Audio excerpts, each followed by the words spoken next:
In the quiet shadows of ancient myth, there exists a trio of figures whose presence looms over the actions of both gods and mortals.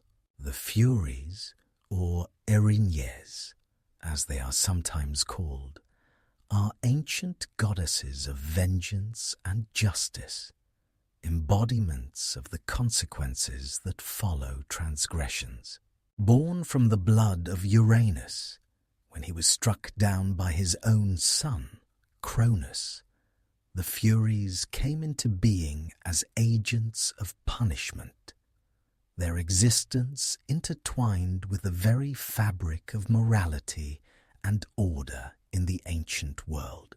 They are neither solely cruel nor simply merciful, but rather they represent the inevitable balance of justice, pursuing those who break the sacred laws of life.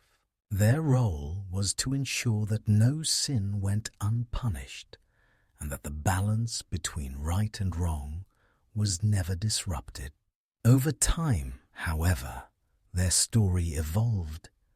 Though still feared for their power, they would come to be understood as protectors of fairness and harmony. As we drift through this tale, we will follow their journey from their tumultuous birth to their eventual role in the heart of Greek tragedy. Let the soothing rhythm of their myth calm your mind as we explore the lasting legacy of these timeless figures. Please relax and let the story unfold. If you enjoy this journey, consider liking, subscribing, and sharing where you are watching from. Long ago, in a time before time, when the heavens and the earth were ruled by gods and titans, there was a moment of great upheaval. Uranus, the primordial god of the sky, was the ruler of the cosmos, and his reign was marked by chaos and cruelty.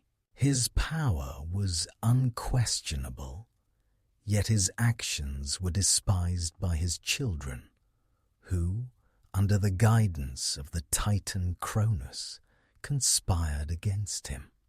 The story of the Furies begins in this act of divine violence.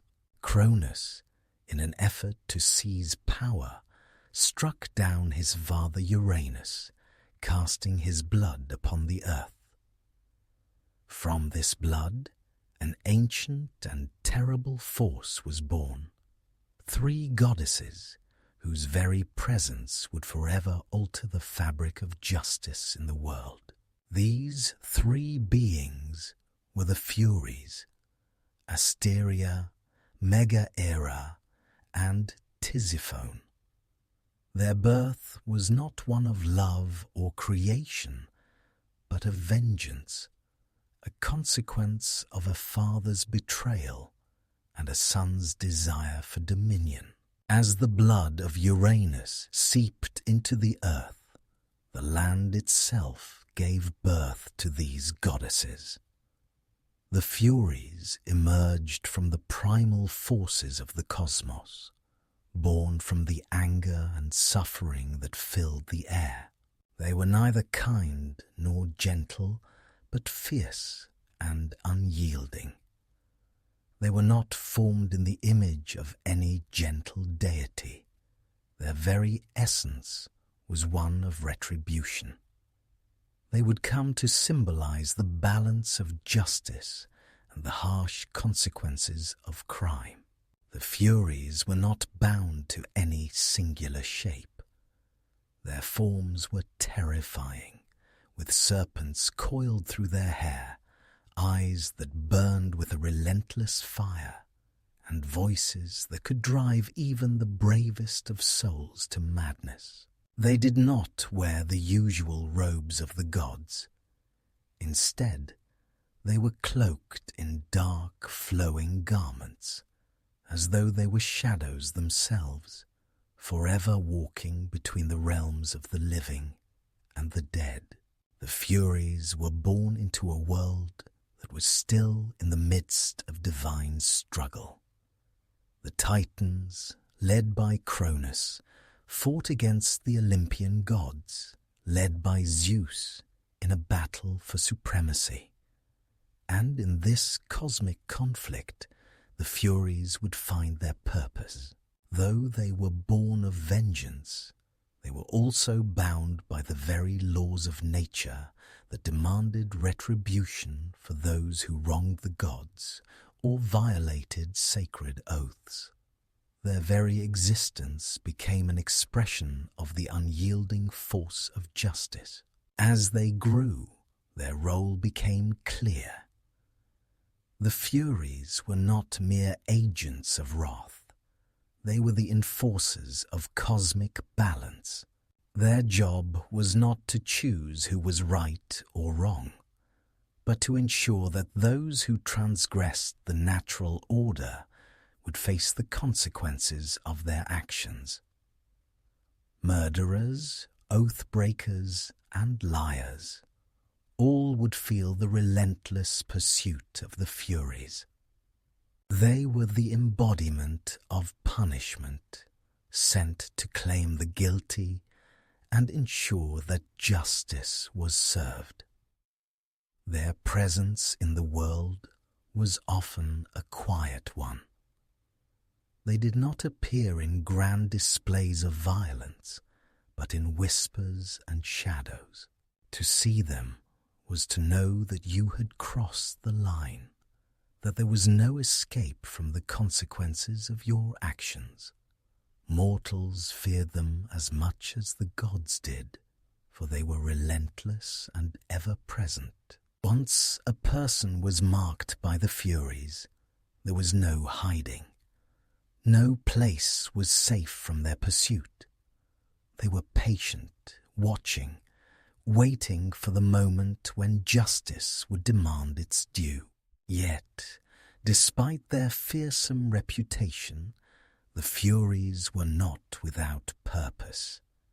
They were not born to spread chaos or misery for its own sake. Rather, they were born to fulfill the most ancient and sacred role in the universe, ensuring that no one, not even the gods themselves, was beyond the reach of justice. Their power was rooted in the natural law of balance, where every action, whether good or bad, had an equal and opposite reaction. In the hearts of the Furies burned the understanding that wrongdoing could not go unpunished, that the world would fall into disorder if the guilty were allowed to escape justice. They were the living proof that no act, however small, was without consequence. And though they were born from violence and chaos, their purpose was to restore order and peace through retribution. And so, the Furies lived in the dark places of the world, unseen but ever present. Their eyes were always watching, and their minds always calculating the proper retribution for those who broke the sacred laws. Their birth from the blood of Uranus was not the beginning of their cruelty, but the beginning of their eternal mission to uphold the laws that governed the universe. As the Furies made their way through the realms, they would leave a trail of justice behind them. Their path was not one of destruction for destruction's sake, but one that reminded all who lived that the forces of retribution were always just around the corner, waiting for those who crossed the line. In the ancient world, the Furies were not merely mythological figures of terror. They were vital to the moral structure that governed Greek society. Deeply woven into the fabric of ancient justice, their role was to remind both gods and mortals of the importance of law and order. They were not simply figures of vengeance, but also guardians of the divine equilibrium.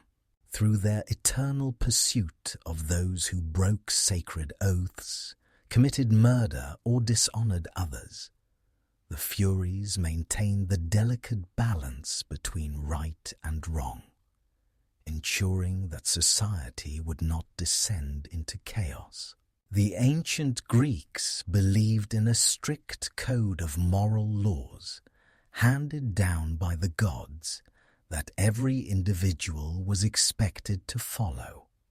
This code was not merely a set of guidelines for good behavior, it was the cornerstone of their very existence. Transgressions against this code were seen as an affront to the gods themselves, and the consequences were not taken lightly. The Furies were there to ensure that no wrong was left unpunished, and that justice was meted out without delay or hesitation.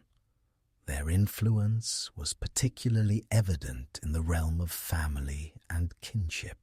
The Greeks placed great importance on the sanctity of family bonds.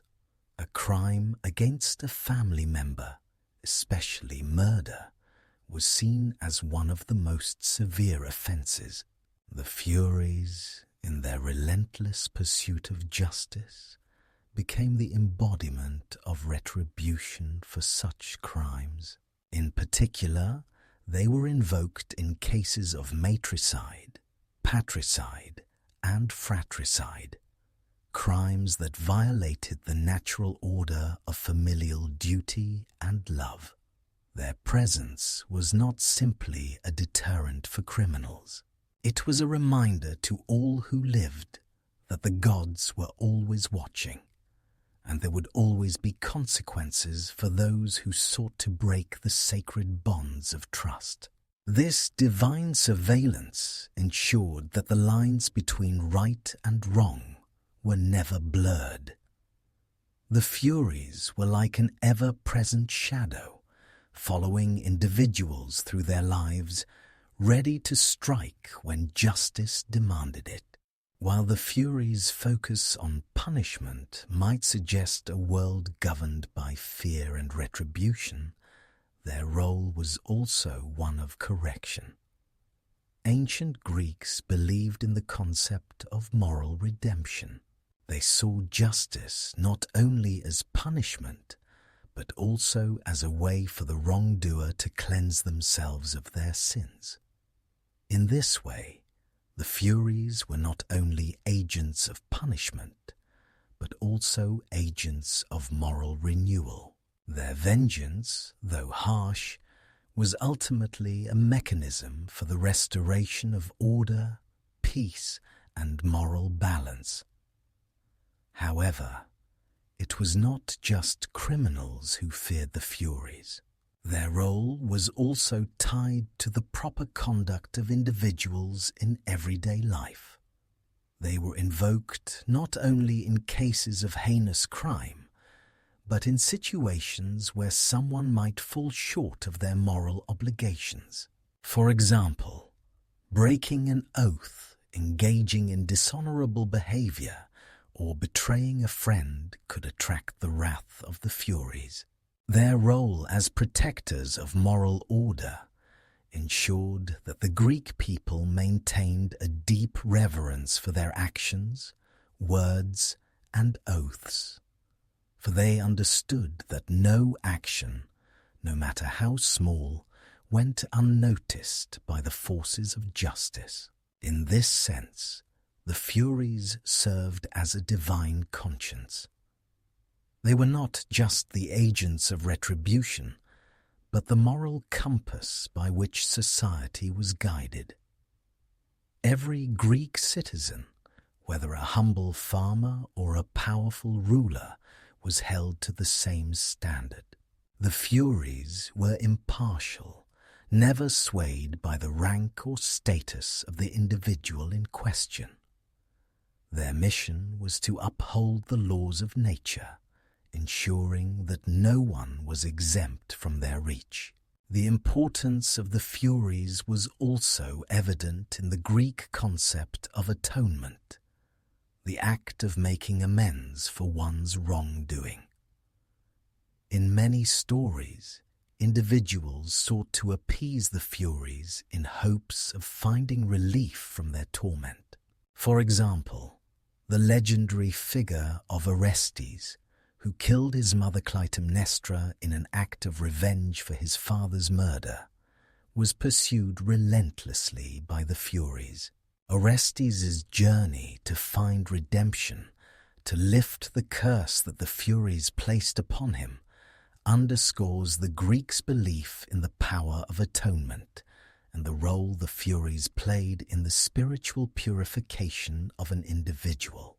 Through rituals, offerings and prayers, mortals sought to placate the Furies, hoping to escape their wrath, or, at the very least, to receive some form of divine mercy. These rituals were not just acts of superstition, but a reflection of the deep understanding that justice was not a simple earthly concept. It was a divine law handed down by the gods, and it was the Furies who ensured that this law was respected. In Athens, the Furies were especially prominent. Their role in the legal system was cemented in the dramatic traditions of the city, particularly in the Oresteia trilogy by Aeschylus. In this famous series of plays, the Furies serve as the key figures who pursue Orestes after he kills his mother, demanding vengeance for her death. As the story progresses, the Furies are forced to confront the idea of mercy and forgiveness. The transformation of the Furies from relentless pursuers of vengeance to more merciful figures, known as the Eumenides, underscores the Athenian ideal of balancing justice with compassion. This transformation was significant because it reflected a broader shift in Greek society, a recognition that retribution alone could not sustain order, and that a more nuanced approach to justice was needed. This evolving role of the Furies can be seen as a reflection of how Greek society viewed itself. As Athens grew more sophisticated, its legal system also evolved. The idea of mercy, justice, and retribution became more refined. The Furies, who once represented the primal, unrelenting force of justice, became symbols of a more balanced approach to law, an approach that sought to restore order through both punishment and forgiveness. In the broader scope of Greek mythology, the Furies were not just figures of vengeance, but also powerful symbols of the ancient belief that justice could never be ignored, no matter how small or large the transgression. They were a reminder that the moral code was not an abstract concept, but something deeply embedded in the very structure of the world, held together by divine forces. The Furies, though united in their divine mission, were not a single entity, but three distinct goddesses. Each one possessed her own characteristics, embodying different aspects of vengeance and justice. These three sisters, Asteria, Megaera, and Tisiphone, formed an unyielding trio whose very names echoed the primal forces of retribution that they represented. Each of the Furies had a unique role to play, yet all three shared a singular purpose: to punish those who had violated sacred laws, ensuring that justice was delivered without mercy. But their methods and the emotions that fueled their pursuit of the guilty varied, reflecting the diverse forms of vengeance that were necessary to restore balance in the world. Asteria, the first of the three, was often associated with the celestial realm. Her name, meaning of the stars, speaks to her connection with the night sky, an unblinking witness to all that occurs below. Asteria's presence was one of quiet yet profound force, much like the stars themselves.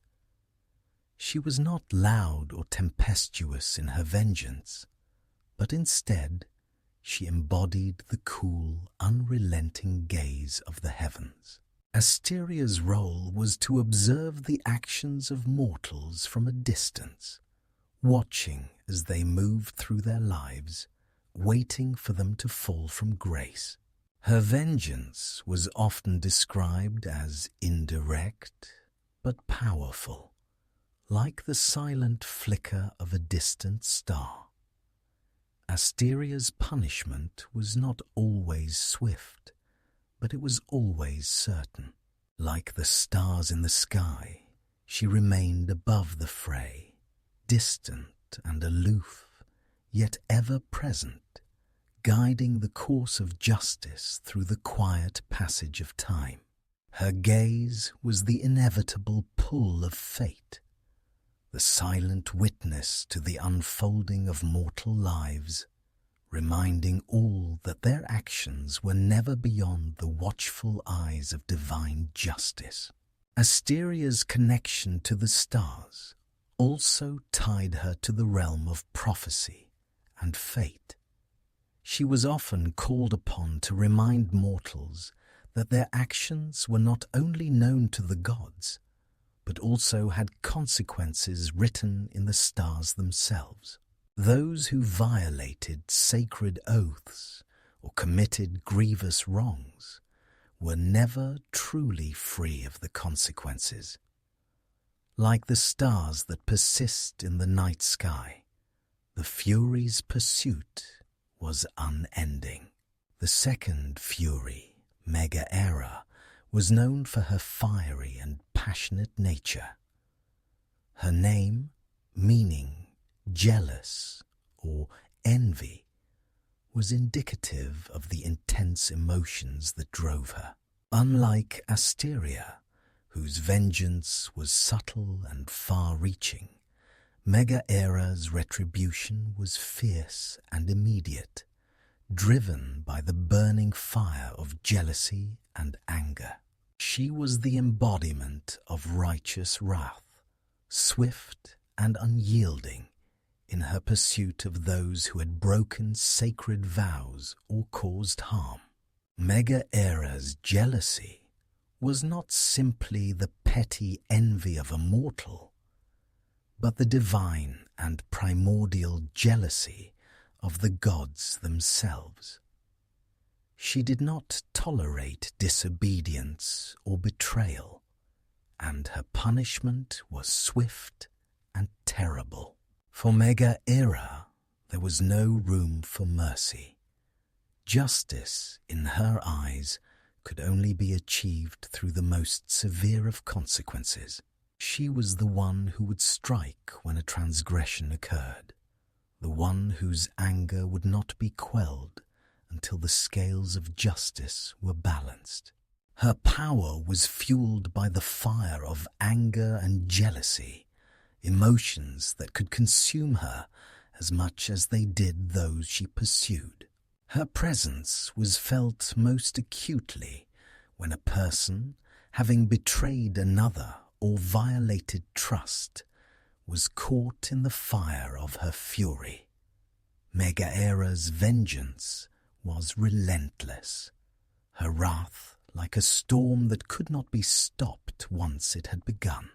The guilty would feel her presence as if they were consumed by an unquenchable flame, their every step shadowed by her burning gaze. Though fearsome in her pursuit of justice, Megaera's role also reflected the necessity of emotion in the pursuit of balance. Without her, the Furies would be too distant, too impartial. She brought the necessary fire to the pursuit of vengeance, reminding all who transgressed that emotion too was a vital force in the structure of justice. The third of the Furies, Tisiphone, was perhaps the most terrifying of the three, for she was the one who sought revenge in the most direct and personal manner. Her name, meaning the Avenger, speaks to her role as the one who would track down the guilty and ensure that they were punished for their crimes. Unlike Asteria, who watched from afar, and Megaera, whose wrath was driven by jealousy, Tisiphone was the hands-on executor of divine justice. Tisiphone's punishment was often physical, a direct and violent reaction to the crime committed. She was relentless in her pursuit, and once she set her sights on a wrongdoer, there was no escape. She would not stop until the guilty party had been brought to justice, her vengeance exacted without hesitation. For Tisiphone, justice was not an abstract concept, but a tangible physical reality. She would not rest until the scales were balanced and the guilty had paid for their actions. Her most famous victim was Orestes, who, after killing his mother, Clytemnestra, was pursued by Tisiphone and the other Furies, who drove him to madness. It was Tisiphone who hunted him down with relentless fury, reminding him that even those who sought vengeance for family wrongs would not escape the consequences of their actions. For Tisiphone, vengeance was sacred, and she took it personally. No matter the crime, no matter the justification, she would make sure the wrongdoer paid the price. Though fearsome and unforgiving, Tisiphone also represented a vital aspect of justice, the need for direct accountability. While Asteria's watchful gaze and Megaera's emotional fire could guide the pursuit of justice, it was Tisiphone who ensured that punishment was delivered, that the consequences of wrongdoing were felt by those who committed the offences. The Furies, once born from the blood of Uranus, did not remain bound by the earthly realm. Their duty to enforce justice carried them into the deepest corners of the ancient Greek world, far beyond the reach of mortal men. It was in the underworld that the Furies found their true home, their presence woven into the very fabric of this shadowy realm. Here, their role as agents of retribution and guardians of moral order became fully realized. The underworld, the domain of Hades, was a place where souls went after death, either to find peace in the Elysian fields or to be condemned to the dark pits of Tartarus, where punishment awaited the wicked. It was in Tartarus that the Furies would come to embody their most fearsome aspect, becoming the relentless overseers of those whose sins were too great to be forgiven. These were the souls who had betrayed gods and men alike, who had committed crimes beyond redemption. In the dark recesses of Tartarus, the Furies assumed the role of tormentors, eternally punishing the damned. There, they pursued the wrongdoers without rest, ensuring that those who had violated divine law received their just punishment. The souls trapped in Tartarus, whether for heinous crimes like murder, betrayal, or arrogance, were subjected to the Furies' unyielding wrath, their torment a reflection of the balance of justice in the afterlife. But the Furies' role in the underworld was not limited to vengeance. They were also the enforcers of the laws that governed the passage of souls, ensuring that no soul entered or left the realm without facing the consequences of their mortal life. The Furies were the guardians of this cosmic law, overseeing the eternal realm with eyes that never closed, their judgment as unyielding as the walls of Tartarus itself. The ancient Greeks believed that the gods were not merely distant ethereal beings, but were intimately involved in the lives and actions of mortals. The Furies, as instruments of divine justice, were a vital part of this belief. Their presence in the underworld was a reminder to all that the gods were always watching, their laws eternal and unchangeable. The Furies' role was to maintain that order, to ensure that the balance between right and wrong was never disrupted, even in the afterlife. The idea that the Furies could be found in the underworld speaks to their dual nature, terrifying yet necessary for the maintenance of divine order. They were not evil in the traditional sense, but were instead a reflection of the cosmic order that governed the universe. In this sense, the Furies represented the inevitability of justice, a force as constant and unwavering as the passage of time itself. To be pursued by the Furies was not a punishment to be feared, but a reminder that no action, no matter how hidden, would ever go unpunished. As the Furies moved through the shadowy halls of the underworld, they left a trail of quiet terror in their wake. For the souls who had committed great wrongs in life, the Furies were an eternal reminder that there was no escape from the consequences of their actions. They were not only the ones who enforced punishment, but also the ones who ensured that the natural order of life and death was respected.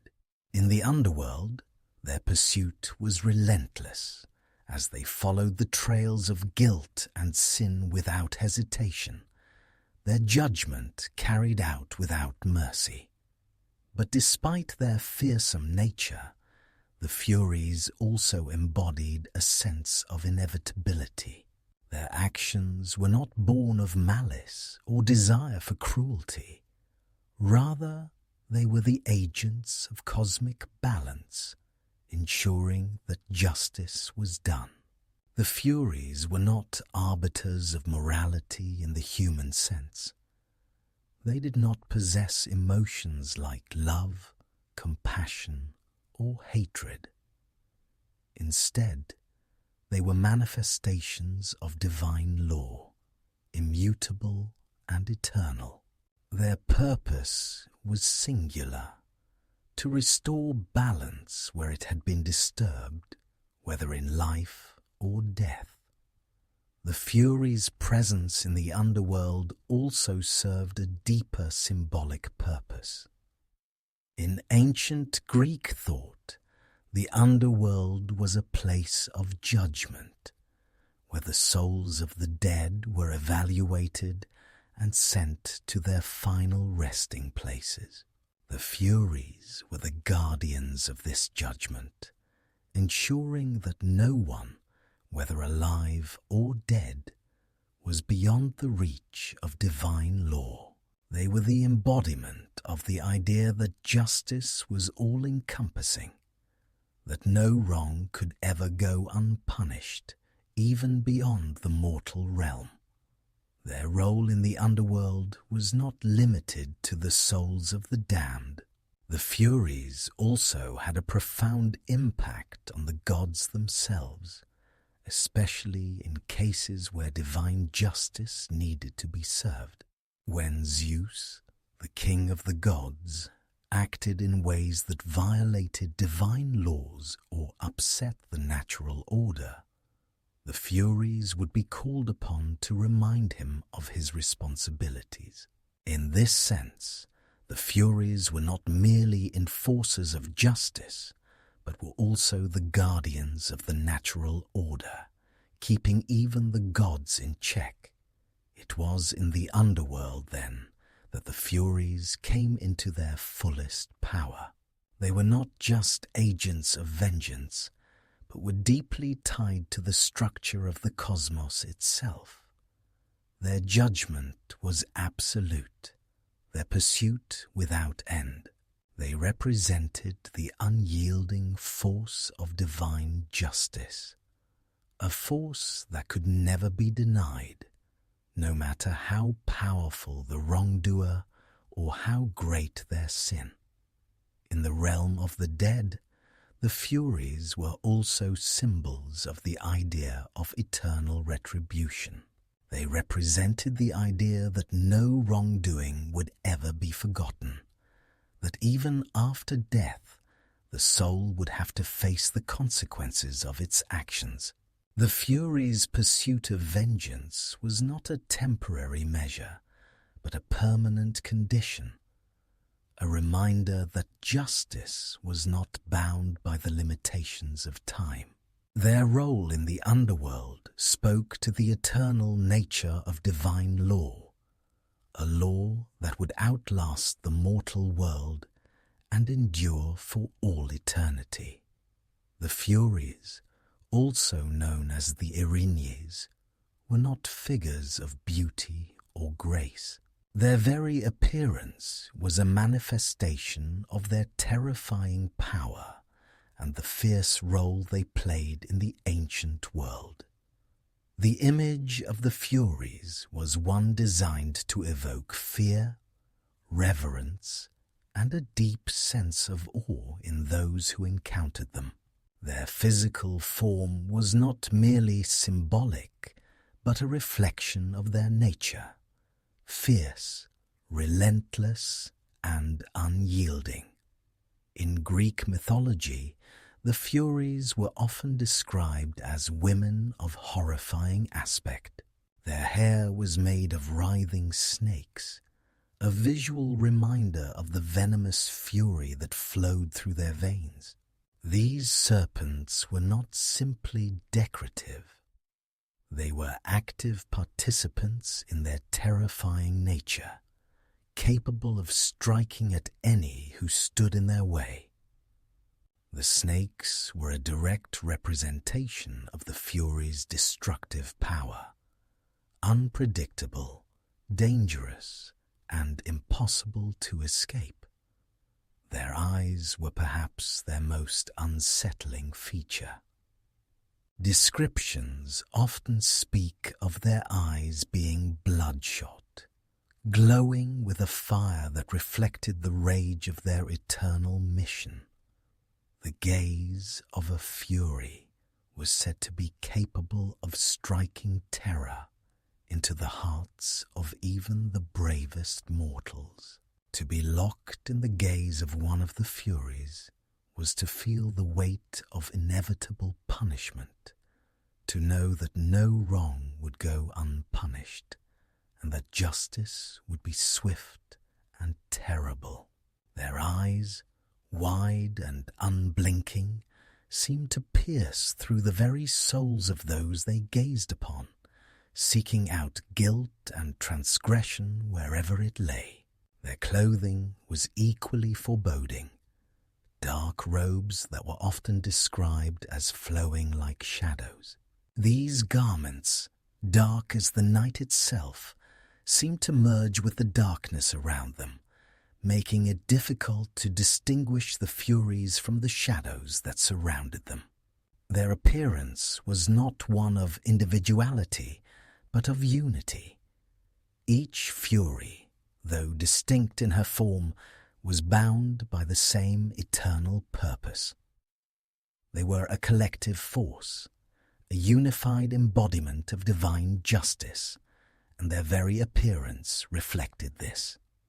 In some myths, the Furies were also said to have wings. These wings were not the graceful, angelic wings of benevolent figures, but dark, bat-like appendages that spoke to the Furies' connection with the underworld and their swift, relentless pursuit of the guilty. Their wings allowed them to travel freely between the realms of the living and the dead, and they served as a reminder that the Furies were never bound by the limitations of time or space. They could strike at any moment, from any direction. Their presence felt as a whisper of inevitability. The Furies' fearsome appearance was not simply a tool of terror. It was a part of their divine nature, a visual representation of the power they wielded and the role they played in maintaining balance in the world. Their terrifying form was not meant to be understood as evil, but as necessary, a reflection of the uncompromising nature of divine justice. They were not figures of cruelty, but of consequence. Their appearance served to remind mortals that justice was not always kind, that the scales of retribution were often harsh and unyielding. The image of the Furies, with their snake-like hair, bloodshot eyes, and dark wings, was designed to instill fear, but also respect. They were not simply beings of wrath, but symbols of the natural law that governed the world. Their role was to restore order, and their appearance was a reflection of that duty. They did not seek out vengeance for its own sake, but as a necessary force to correct the wrongs that had been done. Their appearance was a constant reminder that no sin could escape the eyes of the gods, and that every action, no matter how hidden, would eventually be brought to light. The Furies' fearsome nature was also a reflection of their independence. Unlike many other gods and goddesses who had clear roles and domains, the Furies were not bound to a specific place or set of duties. They could be called upon at any time by any god or mortal, and they could strike without warning. Their appearance was not simply a manifestation of their power, but a reflection of their freedom to act at any time, in any place. They were the agents of divine justice, free to roam the mortal world and the underworld, striking down wrongdoers wherever they were found. Despite their terrifying form, the Furies were not universally feared in the same way as other gods and creatures of myth. Their role as embodiments of justice meant that, in many ways, they were respected rather than merely feared. To be pursued by the Furies was not always a sign of divine wrath. It was often a sign that one had violated the laws of the gods, and that they were now facing the natural consequences of their actions. The Furies were not arbiters of cruelty, but of balance, and their appearance was a constant reminder of the forces of retribution that kept the world in order. In the arts, the Furies were often depicted in terrifying scenes, their monstrous forms looming over the guilty and the condemned. Their image was one that struck fear into the hearts of those who saw it, but also one that invoked a sense of awe and reverence. The Furies were powerful, immortal figures who stood at the very heart of the divine order. Their appearance was a reflection of this, a visual representation of the cosmic forces they embodied. Their terrifying form was also a testament to the Greeks' belief in the importance of fear and respect in the maintenance of order. The Furies, though fearsome, were necessary. Their role in the world was essential, and their appearance served to remind both mortals and gods alike that justice was not a concept to be taken lightly. It was a force that could strike at any moment, and the Furies were the physical embodiment of that force. The story of Orestes and the Furies is one of the most well-known and tragic tales in Greek mythology, illustrating the unyielding nature of the Furies' divine justice. Orestes, the son of Agamemnon and Clytemnestra, was caught in the web of vengeance, guilt, and divine retribution, becoming an unwilling pawn in the cosmic battle between justice and mercy. It all began with the murder of Orestes' father, Agamemnon. After returning from the Trojan War, Agamemnon was killed by his wife, Clytemnestra, in an act of vengeance for the sacrifice of their daughter, Iphigenia. Clytemnestra's murder of her husband was an unforgivable act in the eyes of the gods, and she, too, would soon face the consequences of her actions.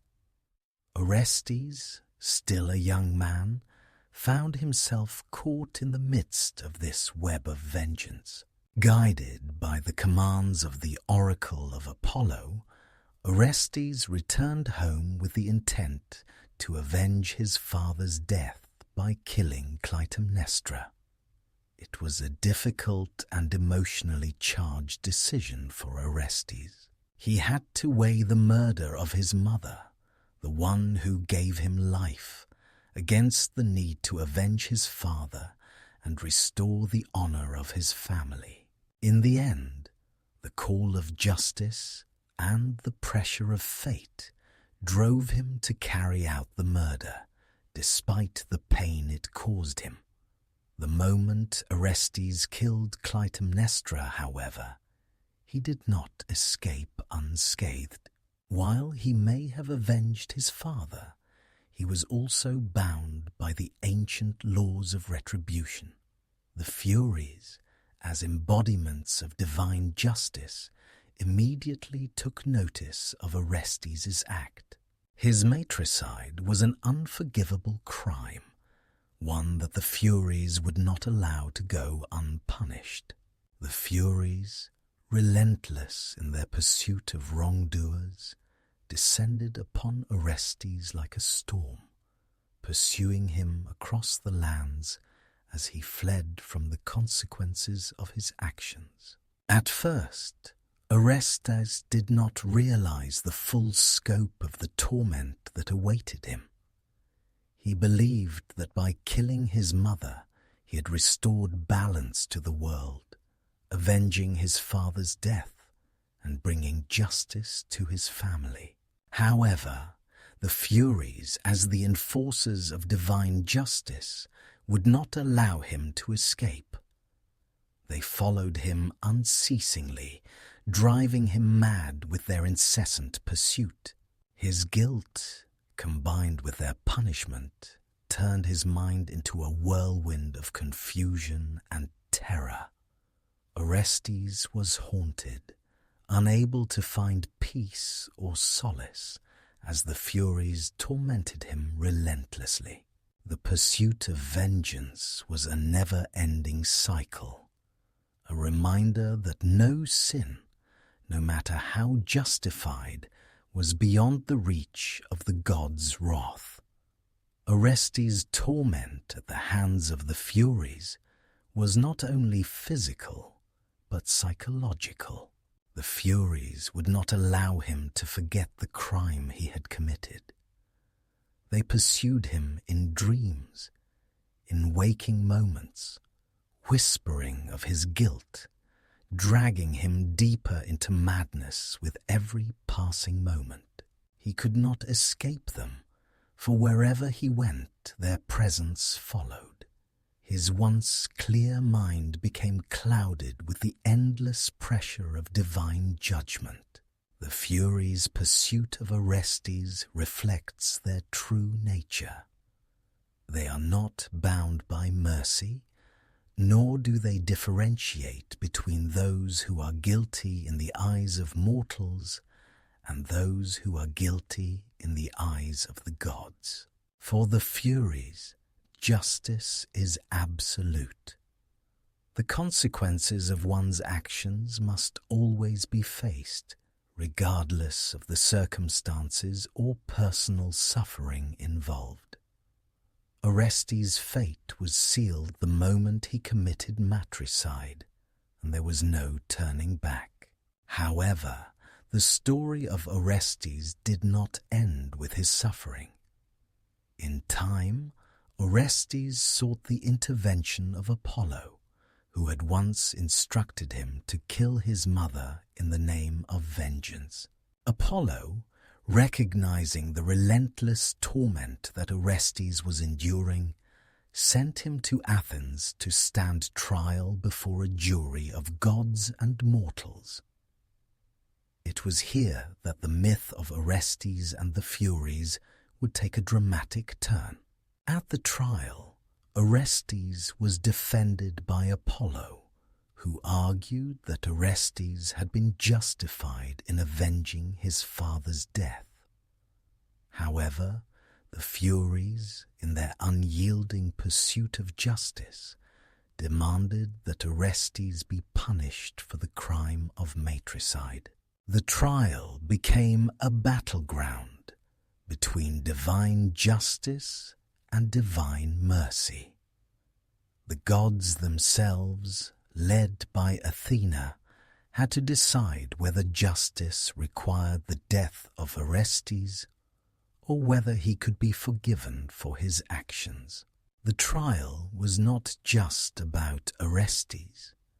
It was about the balance between vengeance and forgiveness, between the harshness of the Furies and the need for mercy in the face of wrongdoing.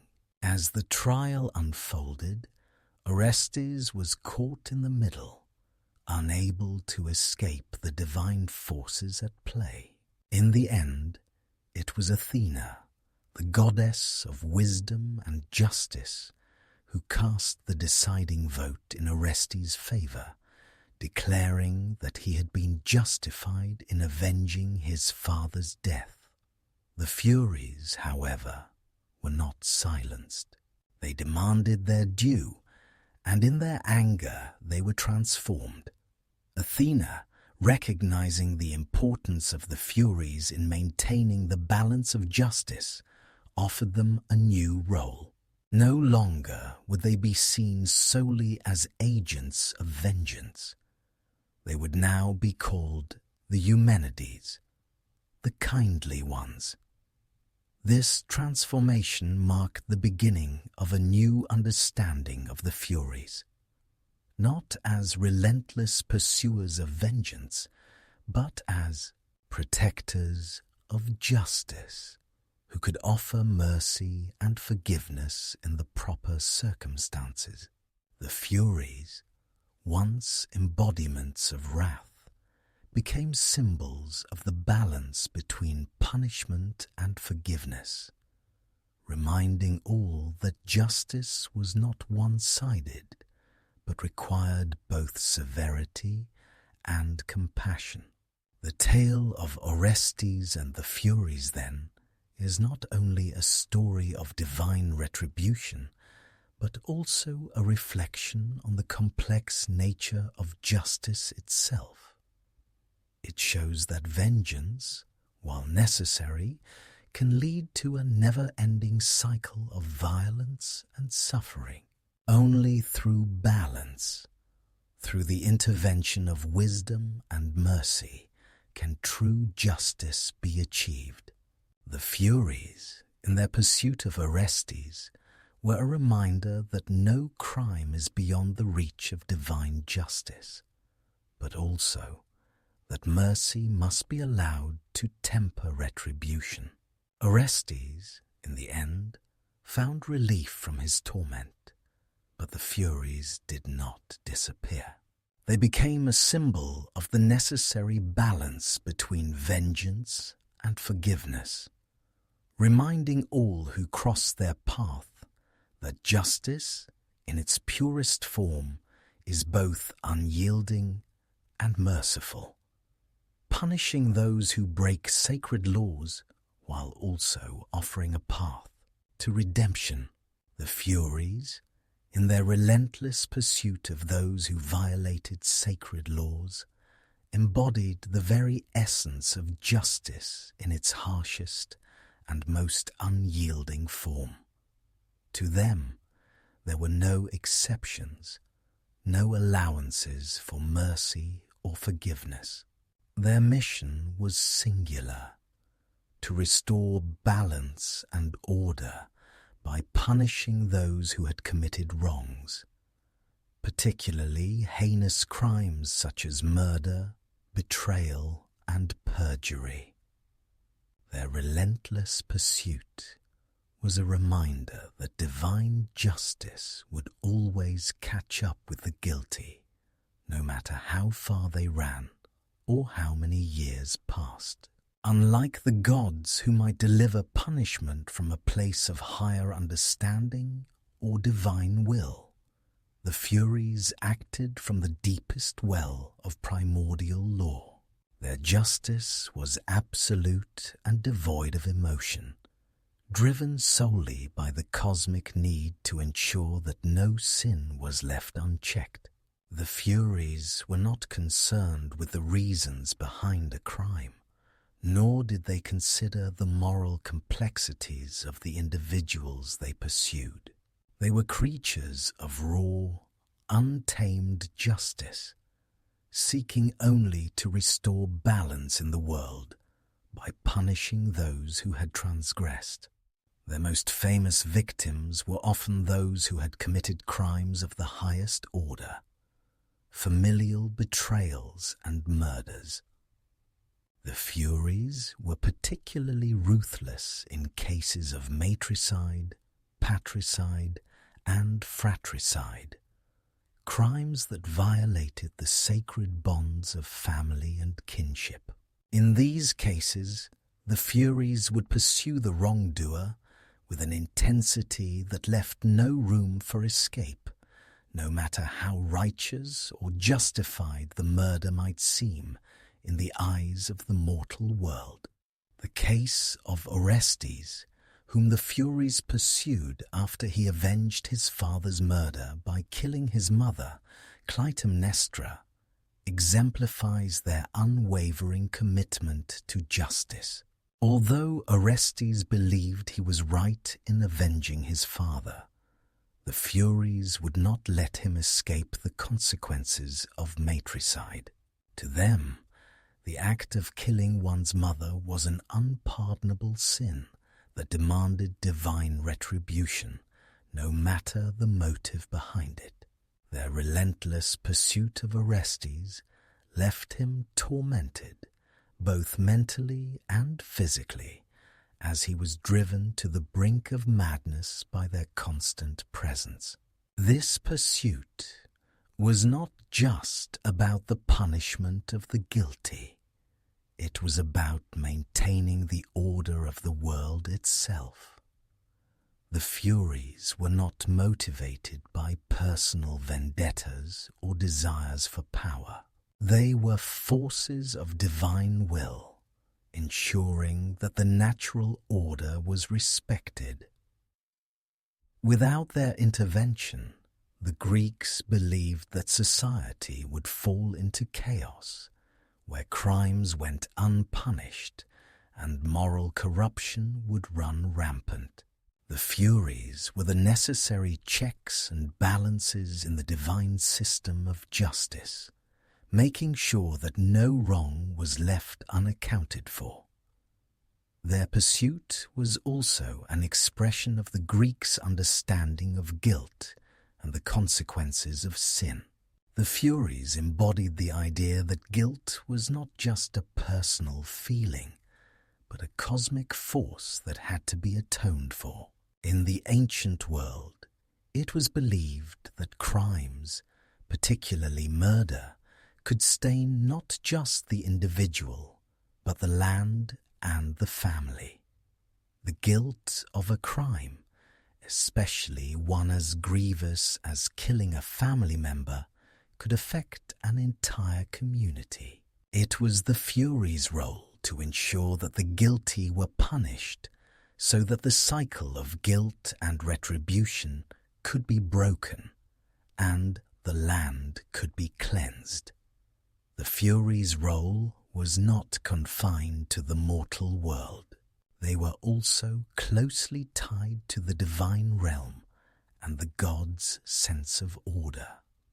It was believed that the gods themselves called upon the Furies to punish those who broke sacred oaths or violated divine laws.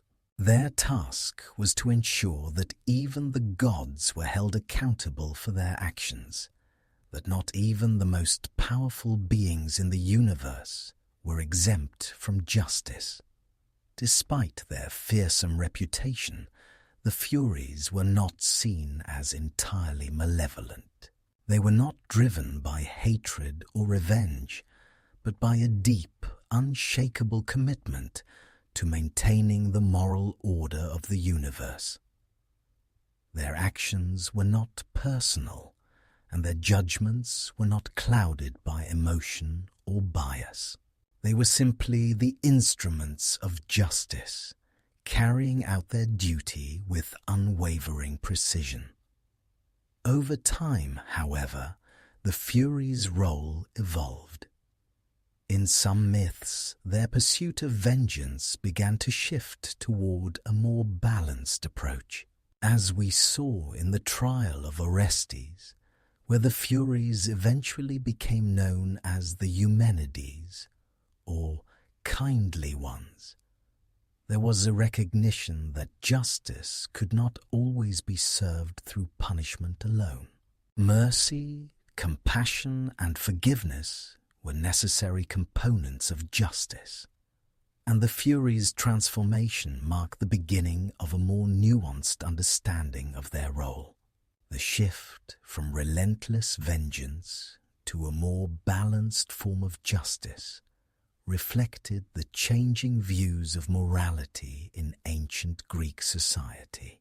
The Greeks began to recognize that justice was not a simple equation of right and wrong, but a complex and multifaceted concept. It was through the intervention of Athena, the goddess of wisdom and justice, that the Furies were given a new role, one that allowed them to embody both the severity of divine justice and the potential for forgiveness and mercy. The Furies, once feared for their wrath and vengeance, now took on the role of protectors of justice, offering guidance to those who had transgressed, but who were willing to repent and atone for their actions. Even with this transformation, however, the Furies never lost their original role as agents of retribution. They remained symbols of the unrelenting nature of justice, reminding both gods and mortals that no wrong could escape divine scrutiny. The pursuit of the guilty was an eternal, necessary force in the world, and the Furies would always be there to ensure that justice was served. In the stories of the Furies, we see the complexity of justice itself. They are not simple figures of wrath, but embodiments of a divine principle that is both severe and merciful. Their pursuit of justice reflects the ancient Greeks' deep understanding of morality, guilt, and the necessity of balance in the universe. The Furies are a reminder that justice is not always kind or forgiving, but it is always just, and in the end, the scales must be balanced. The Furies, or Erinyes, occupy a pivotal place in the ancient Greek tragic tradition.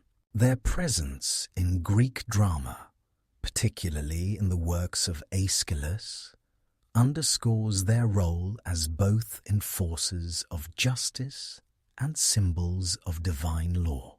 As embodiments of vengeance, their relentless pursuit of the guilty and their unyielding commitment to moral balance made them ideal figures to explore the complex relationships between sin, punishment, and redemption within the context of Greek tragedy. Greek tragedies often centered on individuals who found themselves at the mercy of forces beyond their control. Whether it was the gods, fate, or, in the case of the Furies, the consequences of their own actions.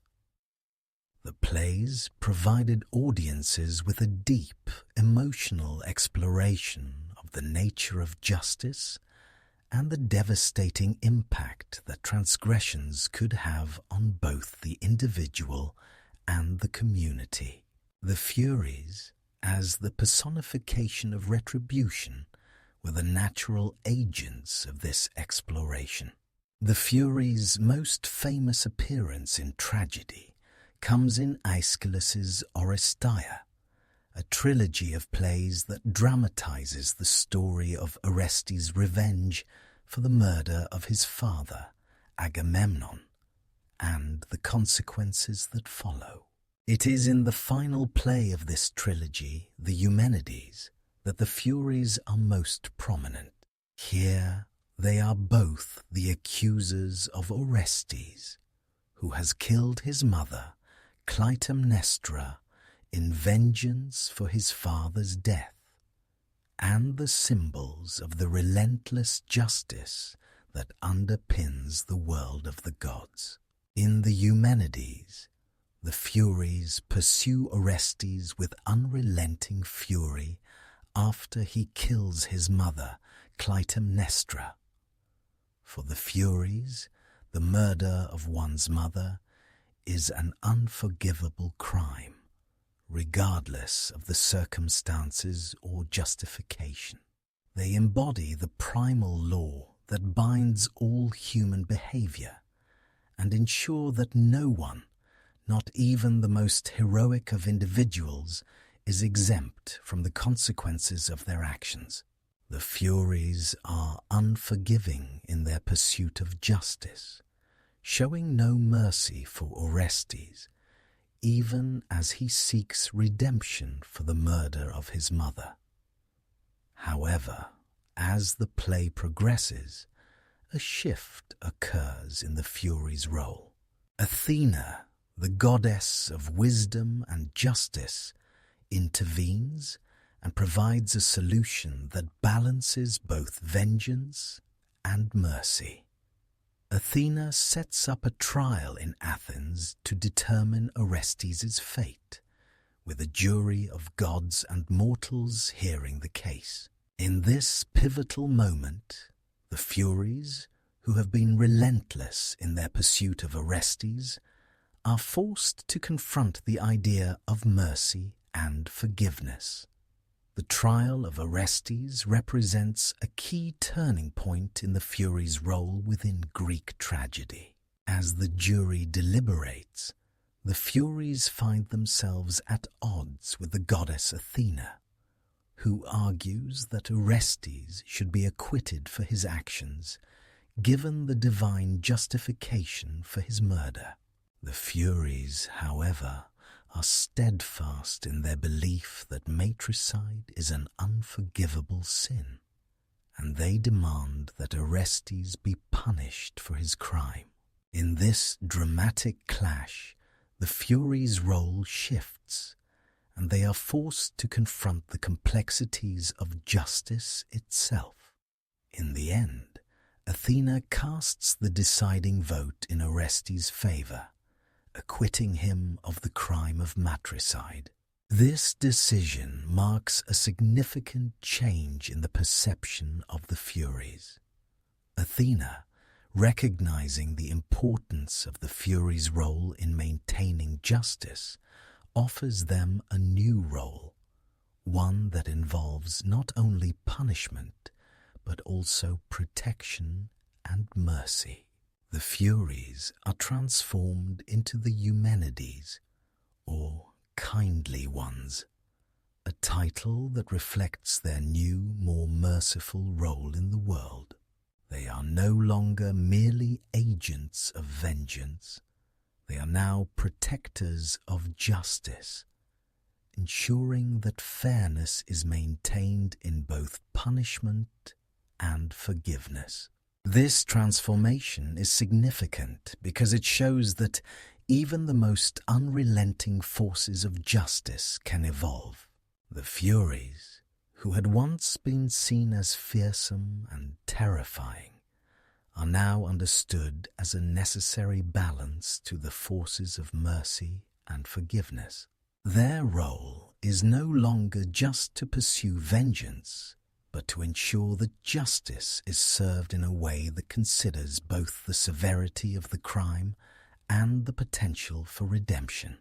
The Furies' role in the Eumenides exemplifies the way in which Greek tragedies used divine figures to explore the complexities of human morality and the nature of justice.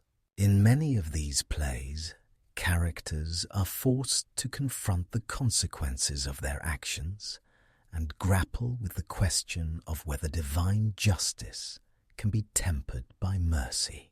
The Furies, as embodiments of divine retribution, represent the harsh, unyielding aspect of justice, but their eventual transformation into the Eumenides speaks to the ancient Greek understanding that justice must also include compassion and the possibility of forgiveness. The Furies' evolution in the Eumenides also reflects the larger shift in Greek society toward a more sophisticated understanding of justice. In earlier Greek thought, justice was often seen as a simple, black and white concept, with punishment meted out in response to transgressions. But as Aeschylus's plays show, justice is not so easily defined. It requires a balance between vengeance and mercy, severity and forgiveness. The Furies, through their transformation, come to embody this balance, symbolizing the complexity of divine justice and its ability to evolve with the needs of society. Moreover, the Furies' journey through Greek tragedy also reflects the broader theme of the conflict between old and new ways of thinking.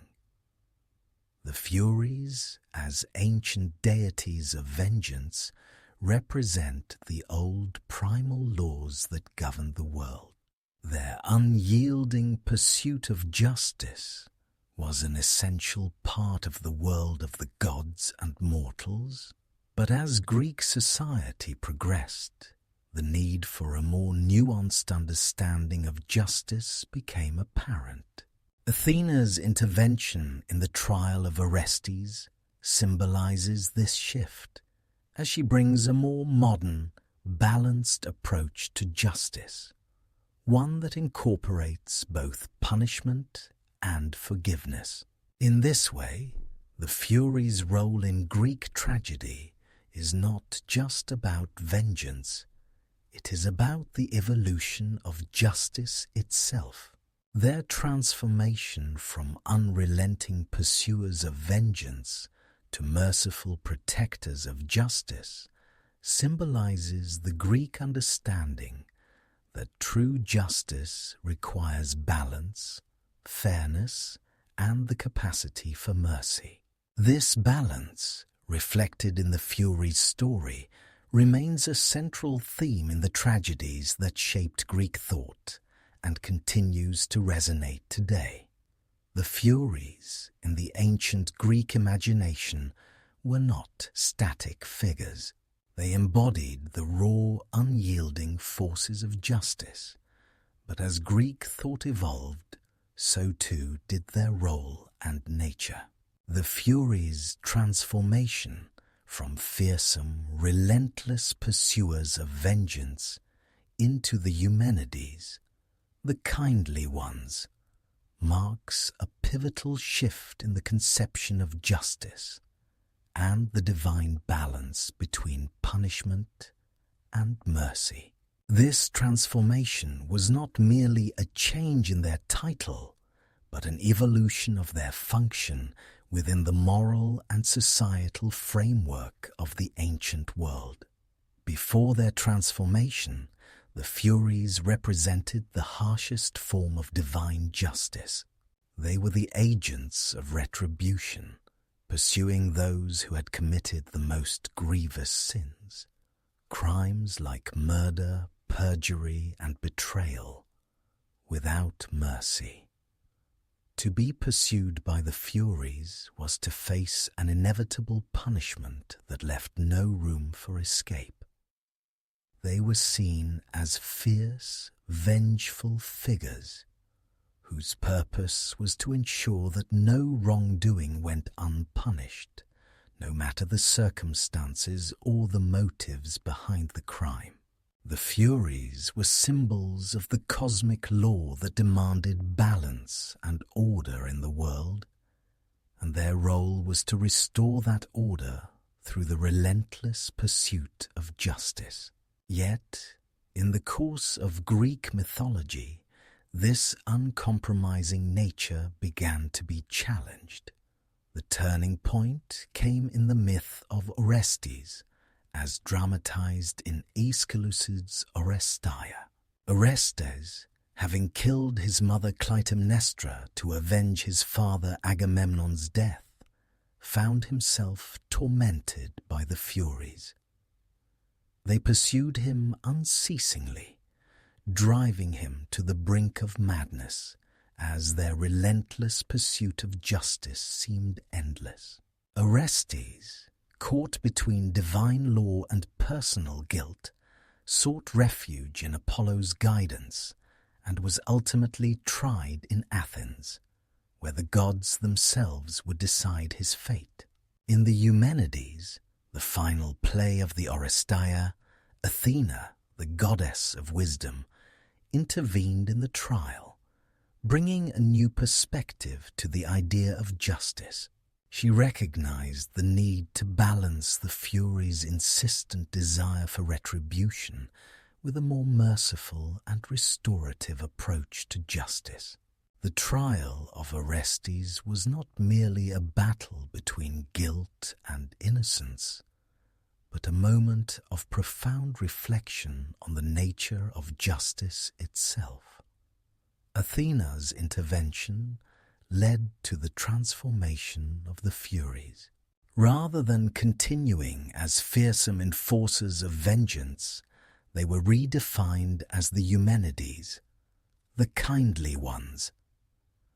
This transformation was not simply a change of name, but a deep shift in their function. As Eumenides, the Furies became figures of protection and guardians of moral balance.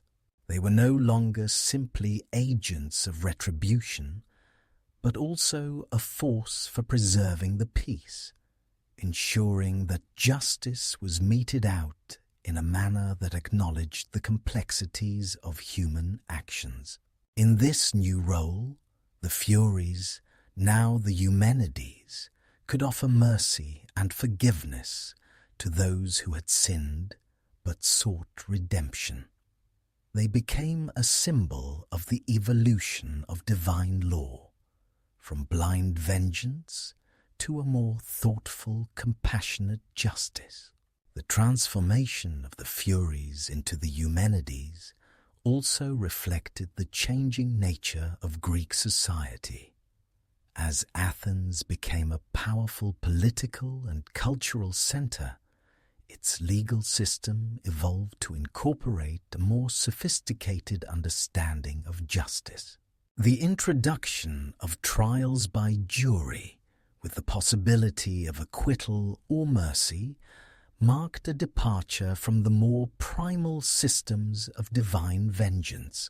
Athena's intervention in Orestes' trial symbolized this shift in legal thought, as she sought to create a legal system that balanced the needs for punishment and forgiveness, harsh justice, and the possibility of atonement. In the Oresteia, the Furies' transformation into the Eumenides also represented a reconciliation between the old and the new. The Furies, as embodiments of the ancient, unyielding forces of divine law, were not erased or discarded. Instead, they were integrated into a new understanding of justice, one that recognized the necessity of both retribution and mercy. This reconciliation between the old and the new was an important part of the development of Greek legal thought and had a lasting impact on the way justice was understood in the ancient world.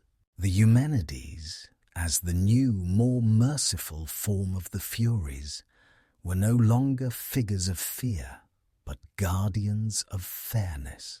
In this new role, they became protectors of the social order, ensuring that justice was served while also allowing for the possibility of redemption.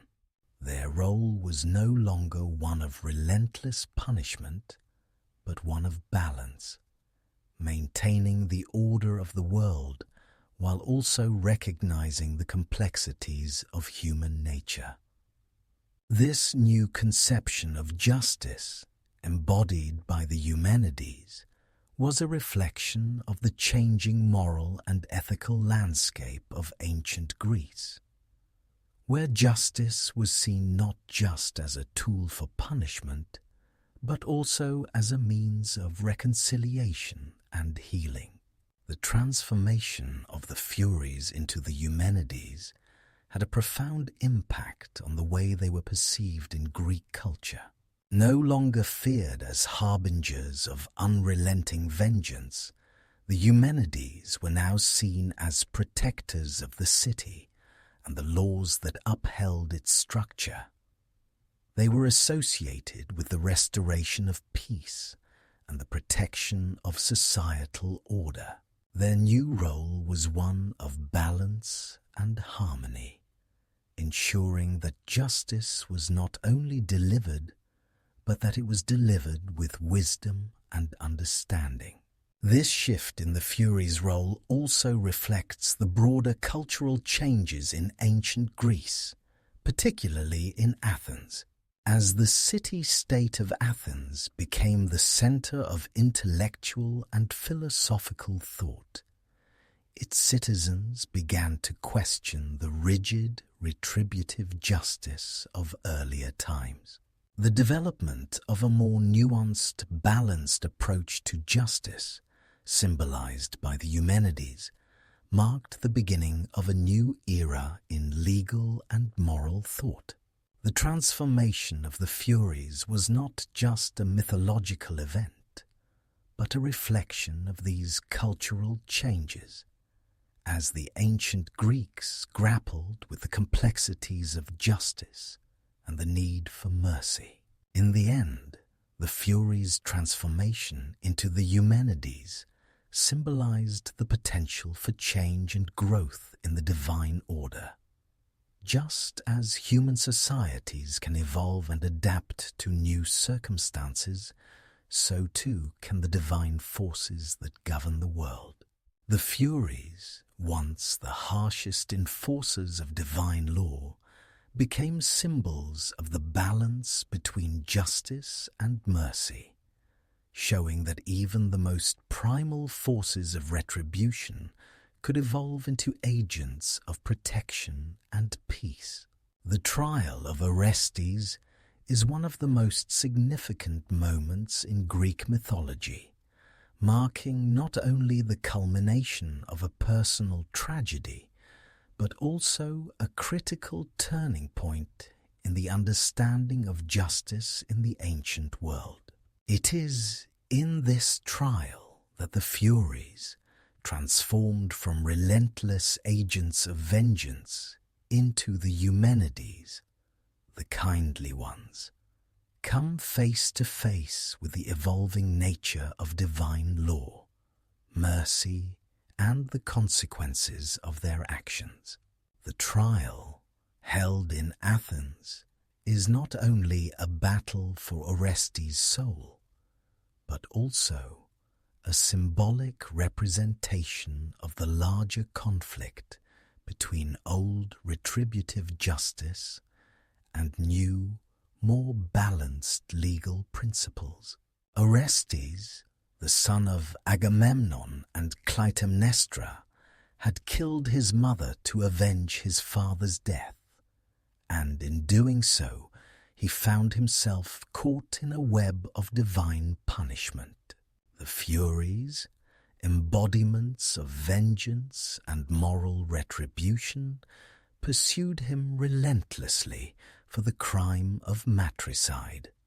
Their pursuit, however, was not just about exacting revenge on a single individual. It was about upholding the cosmic law that demanded justice for even the most heinous of crimes. Orestes, despite being justified in his actions in the eyes of his father, was condemned by the Furies to a life of torment, their unyielding pursuit pushing him to madness. In the ancient world, justice was often seen as an unbending force, where punishment was inevitable for any transgression, no matter the reason behind it. The Furies represented this aspect of justice, harsh, absolute, and without room for mercy. The ancient Greeks believed in the necessity of divine punishment, particularly in cases where the moral order had been violated, such as matricide, which was seen as one of the greatest possible sins. The Furies were not concerned with the emotional or moral complexities of the crime, but with ensuring that divine law was upheld, no matter the individual involved. Orestes, in his torment, sought refuge from his pursuers, and his journey eventually led him to Athens, where he would stand trial before the gods. It was here, in a moment of great significance, that the nature of justice itself was brought into question. The trial of Orestes became not only a personal battle for redemption, but a symbolic moment in the Greek imagination, representing the shift from the old, primal forces of vengeance to a more sophisticated and balanced system of justice. At the heart of this trial was the question of whether the murder of Clytemnestra, while morally justified in Orestes' eyes, could be forgiven. The question was not just whether Orestes had done the right thing in avenging his father, but whether the justice system could allow for mercy in cases where vengeance had been exacted. It was here that the Furies, who had previously represented the harshest form of divine justice, were forced to confront the limits of their role. The trial itself was presided over by Athena, the goddess of wisdom and justice, who sought to find a solution that balanced both retribution and forgiveness. She recognized the importance of divine law, but also saw the need for a more measured approach to justice. While the Furies insisted that Orestes must be punished for his crime, Athena sought to offer him a chance for redemption. It was here, in the presence of the gods and a jury of Athenian citizens, that the tension between the old and new forms of justice was most clearly drawn. Athena's intervention marked a key turning point in the role of the Furies. She did not dismiss their claim or the importance of their role in maintaining justice. Instead, she offered a solution that allowed for Orestes to be acquitted of his crime. By doing so, she introduced a new, more balanced concept of justice, one that acknowledged both the need for punishment and the possibility of mercy.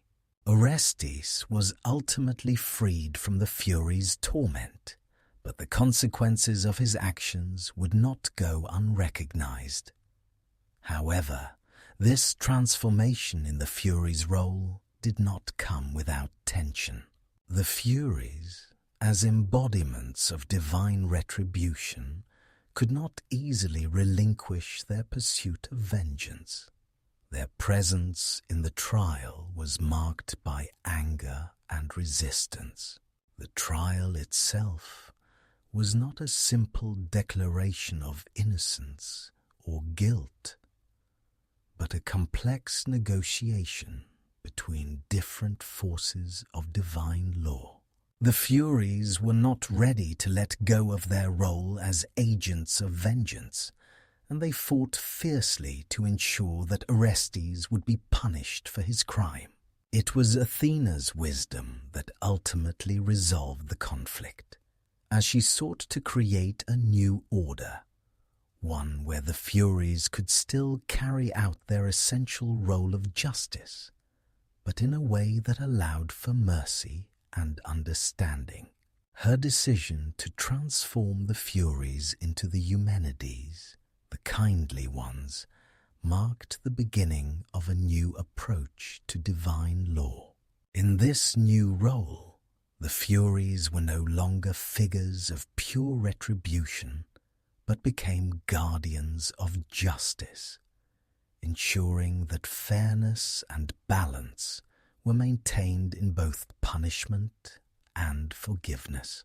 This transformation was not just a symbolic shift, but a reflection of the changing moral and legal landscape of ancient Greece. As Athenian democracy and legal systems developed, so too did the conception of justice. The old ways of retribution, as embodied by the Furies, were being replaced by a more complex and compassionate system that valued not only the letter of the law, but also its spirit. The trial of Orestes, then, was a moment of great significance, not just for the fate of one man, but for the future of justice itself.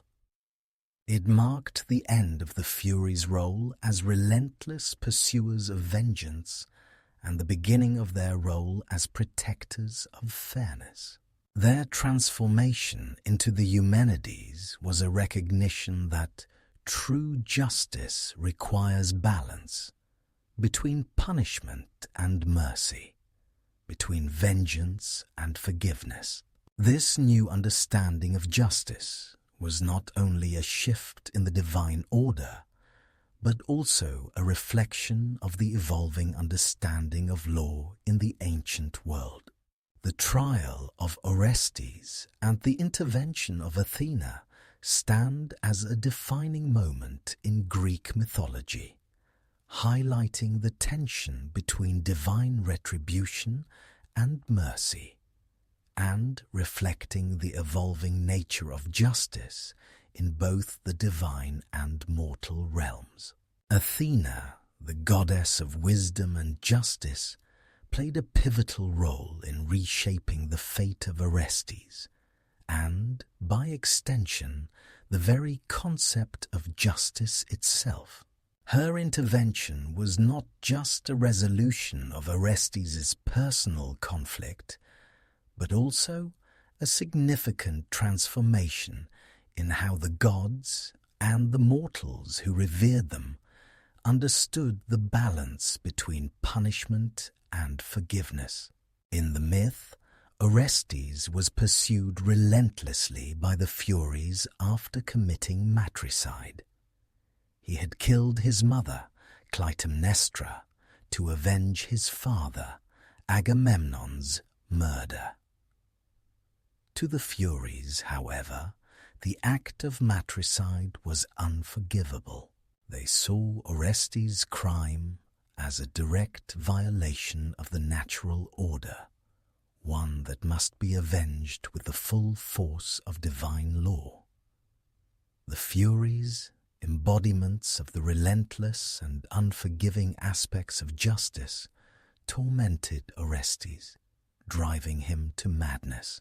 This punishment, in the Furies' eyes, was not simply about personal vengeance, but the restoration of cosmic balance.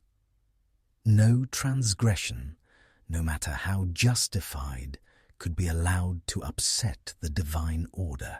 Yet, the story of Orestes does not end with his endless torment by the Furies. As the Furies' relentless pursuit escalates, Orestes seeks refuge with Apollo, who had once guided him to avenge his father's death. Apollo, understanding the immense suffering Orestes endured, advised him to go to Athens for a trial where the gods themselves would determine his fate.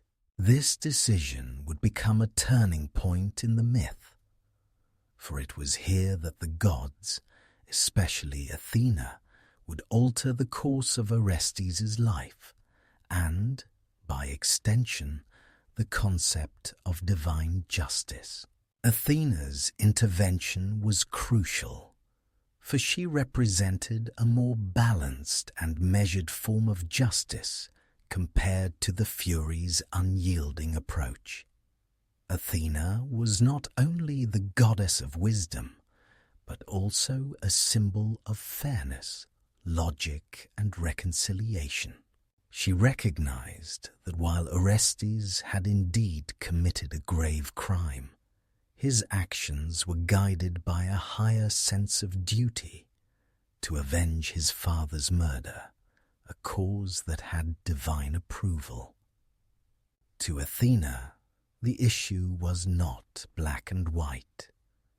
It was about considering the circumstances and the deeper moral implications of Orestes' actions. It was Athena who, in her wisdom, called for a trial. The gods and mortals of Athens would convene as a jury to decide Orestes' fate.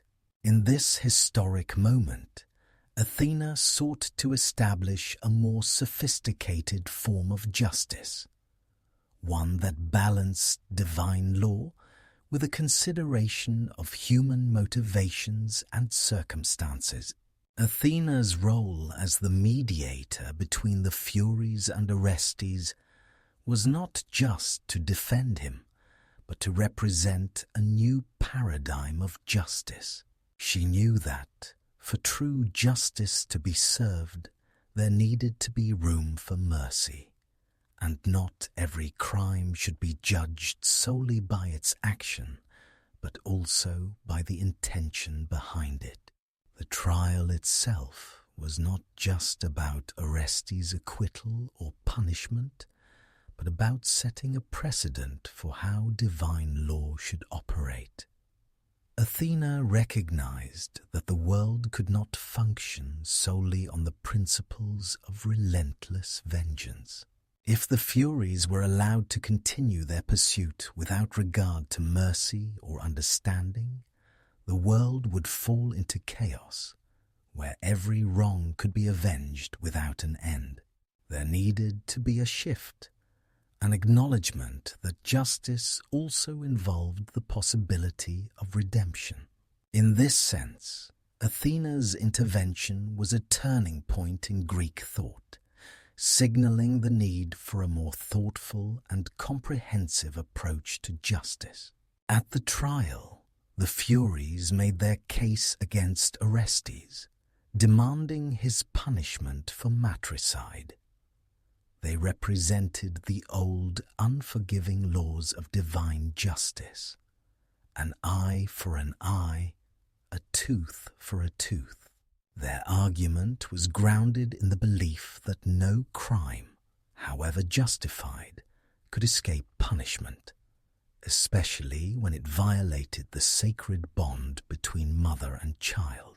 The Furies saw Orestes' actions as an affront to the natural order, and their pursuit of him was driven by an unwavering belief in the necessity of retribution.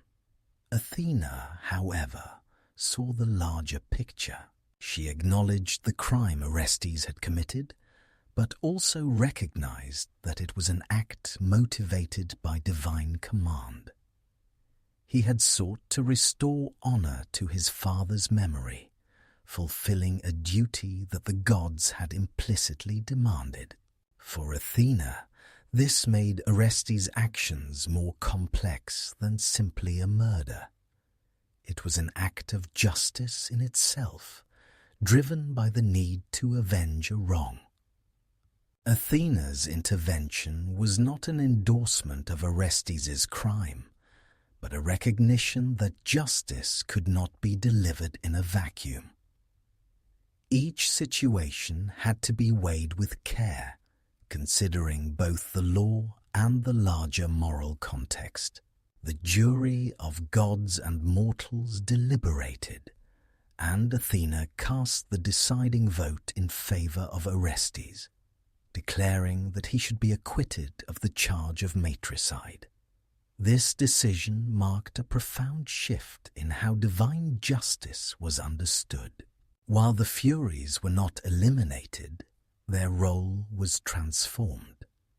Athena's decision reflected the need for a justice system that incorporated not only the severity of the crime, but also the possibility of redemption and mercy. Orestes' acquittal represented a new understanding of divine justice, one that allowed for the possibility of forgiveness, provided there was true remorse and a recognition of the crime's consequences.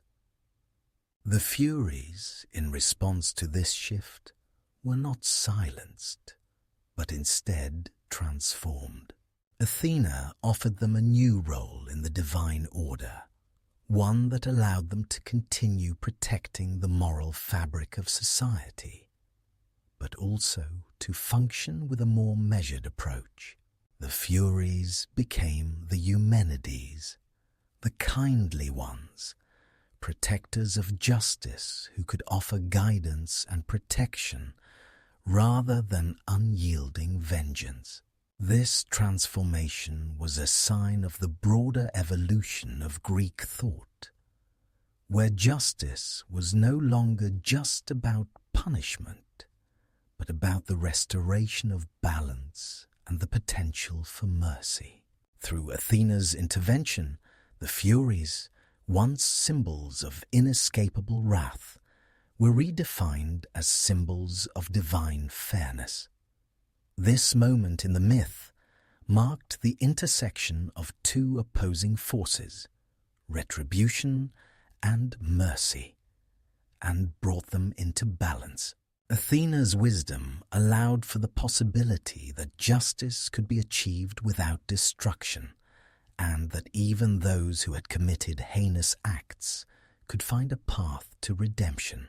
In the end, Athena's role in Orestes' trial was not just about freeing a man from his torment. It was about ushering in a new era of divine law, one that acknowledged the complexity of human actions and sought to restore balance through fairness and understanding. Athena's wisdom, mercy, and leadership not only spared Orestes, but also transformed the Furies from agents of vengeance into protectors of justice, embodying the balance between punishment and forgiveness. After their transformation into the Eumenides, the Furies' role in Greek mythology evolved significantly. No longer simply agents of vengeance, they took on a new, more balanced function as protectors of justice, guardians of the moral order, and figures associated with the proper functioning of law. This shift in their role reflected broader changes in Greek society and culture, where justice was increasingly viewed as a nuanced, complex force that required both punishment and the possibility of mercy. The Furies' transformation into the Eumenides did not mean their complete disappearance from mythological narratives. On the contrary, they continued to play a significant part in later myths, serving as important figures who were called upon in cases where justice needed to be maintained. The concept of justice, embodied by the Furies, remained central to the Greeks' understanding of the world, and the Eumenides represented a more compassionate, albeit still fearsome force that ensured the moral balance of society. Though their role had shifted, the Furies were still symbols of divine retribution, their actions forever tied to the idea that no crime, no matter how small, could escape the consequences of divine law. They were now more than mere instruments of wrath. They had become part of the divine machinery that upheld the moral order of the world.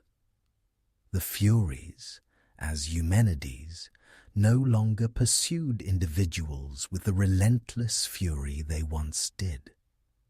Instead, they became figures who could offer protection to those who acted justly and ensure that the laws of both the gods and mortals were followed. One of the key ways in which the Eumenides continued to be involved in Greek mythology was through their connection to the judicial systems of Greek cities, particularly Athens. As protectors of justice, they were invoked in legal matters, and their role was closely linked to the development of Athenian law. The transformation of the Furies into the Eumenides reflected the growing sophistication of Greek legal systems, where trials and judgments were not simply about vengeance, but about ensuring fairness and maintaining order in society. In Athens, the Eumenides were often depicted as guiding figures who were responsible for the maintenance of moral order within the city-state. They became symbols of the legal process, guardians of the judicial system, and embodiments of the idea that justice required both severity and mercy. The Eumenides were invoked in situations where the laws of the city were at risk of being violated, particularly in cases where there was a need to restore balance to the community. One of the most notable examples of the Furies' continued importance in later Greek mythology comes in their role as protectors of the city and its people. They were often seen as the guardians of Athens, a symbol of the city's commitment to justice and moral order. Their presence in the city was a reminder that the citizens of Athens were bound by the laws of both the gods and men, and that no one, no matter their status or power, was exempt from the consequences of wrongdoing. The Eumenides were part of the broader religious and cultural framework of Athens, reinforcing the idea that justice was not only a divine principle, but also a civic responsibility. In addition to their association with the legal systems of Greek cities, the Eumenides also played a symbolic role in the larger moral framework of Greek mythology. As figures who had once been driven by vengeance, the Furies' transformation into the Eumenides reflected the possibility of change and redemption. They were no longer merely the agents of punishment, but had evolved into symbols of balance, the idea that justice could be restorative as well as punitive. In this sense, the Eumenides became symbols of the moral evolution of Greek society, which increasingly recognized that justice was not a one-sided force, but something that could be both harsh and compassionate. While the Eumenides had become more merciful in their new role, they were still very much a part of the divine order, ensuring that the natural laws of justice were never disregarded.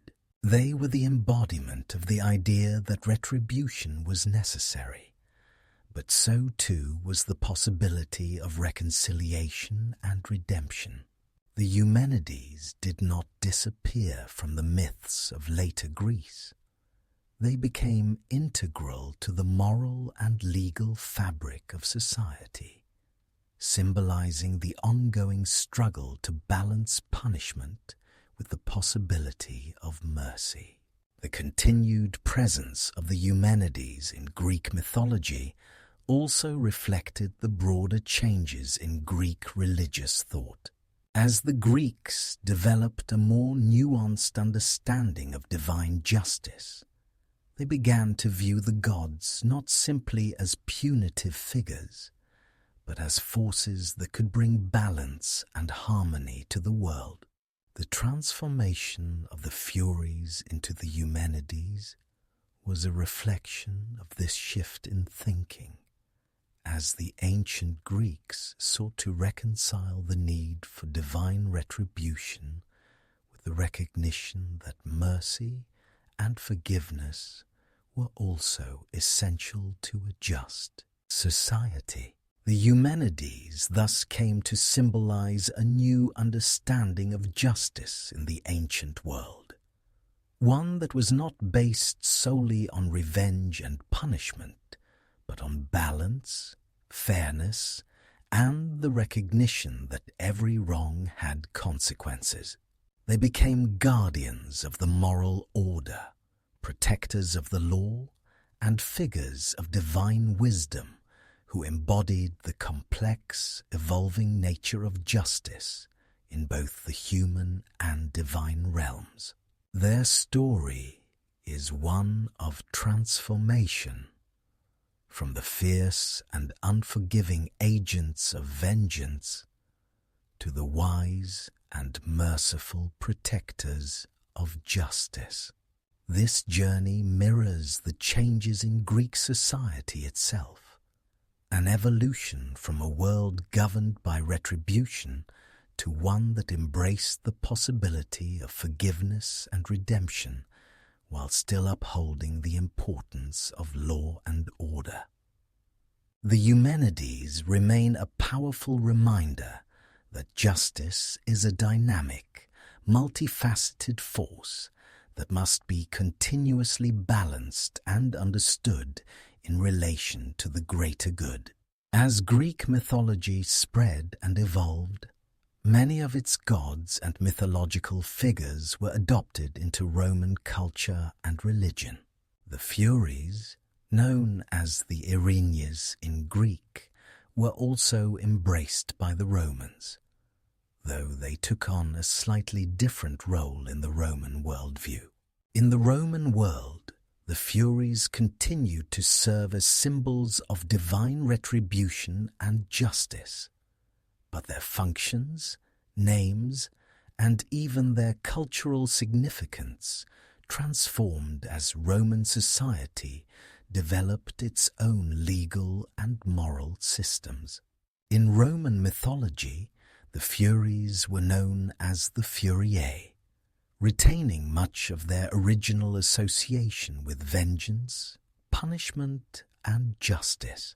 The Roman Furiae were still seen as relentless agents of divine retribution, punishing those who had committed crimes that disrupted the moral order. As in Greek mythology, matricide, patricide, and other severe offences were considered the highest transgressions and were often associated with the wrath of the Furies. However, Roman culture placed a greater emphasis on the concept of law and order, and as such, the Furiae were also seen as figures who upheld the sanctity of Roman law. One of the key differences between the Greek and Roman representations of the Furies was their integration into the Roman legal system. The Romans were known for their development of a highly sophisticated legal system, and their incorporation of the Furiae into this system symbolized their belief in the divine enforcement of the law. The Furiae were often invoked in Roman legal proceedings, particularly in cases of moral and legal corruption. Their role was to remind both the rulers and the ruled that no one, not even the most powerful of men, was above the law. The presence of the Furiae in Roman thought was a way of ensuring that the moral and social order would be upheld, no matter the transgression. The Romans also adapted the Furies' role to fit the context of their political system. The Furiae were associated with the concept of Furies of the state, figures who ensured that the Roman Republic and later the Roman Empire operated within the moral framework established by the gods. For the Romans, the Furies were not only figures of personal vengeance, but also guardians of the state's integrity. They became symbols of the divine wrath that would descend upon those who betrayed or weakened the state, reinforcing the idea that Roman power and law were divinely sanctioned. The Roman adaptation of the Furies was also linked to their belief in the importance of family and social duty. While the Greeks focused more on the cosmic balance of justice and the moral order of the universe, the Romans emphasized the societal duty that individuals owed to their families and the state. The Furiae, like their Greek counterparts, were invoked in cases of crimes against family honor, particularly murder and betrayal. The Roman family was the cornerstone of society, and to disrupt this familial order was considered one of the most serious offenses, deserving of the Furies' vengeance. While the Romans retained the Furies' fearsome nature, they also evolved their role to reflect Roman values.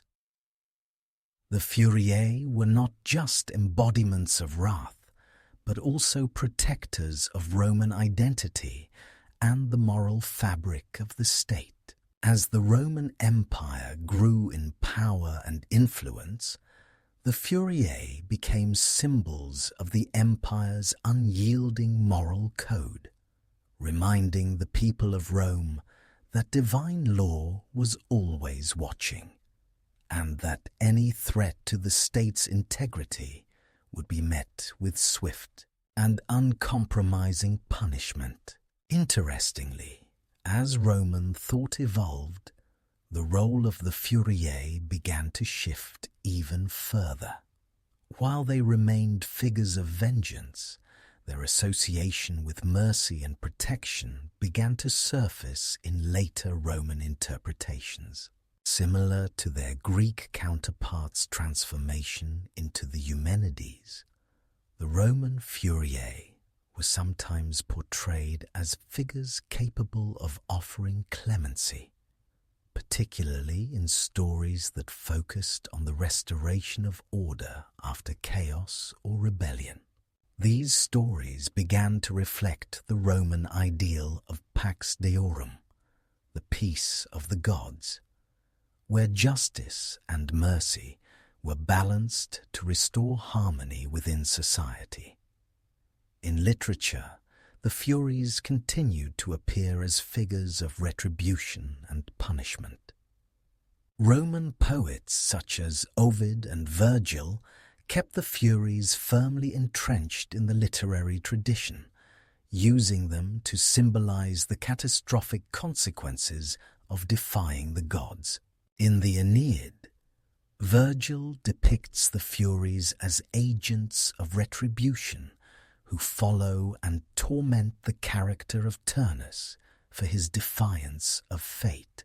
The Furies in Virgil's epic are shown as fearsome figures who carry out the will of the gods with ruthless efficiency.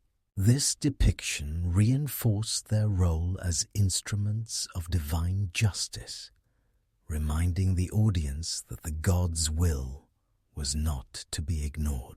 At the same time, however, the Furies were sometimes depicted with a more complex and ambivalent nature in Roman thought. While their association with vengeance remained, they also came to represent the tension between divine law and the human need for forgiveness.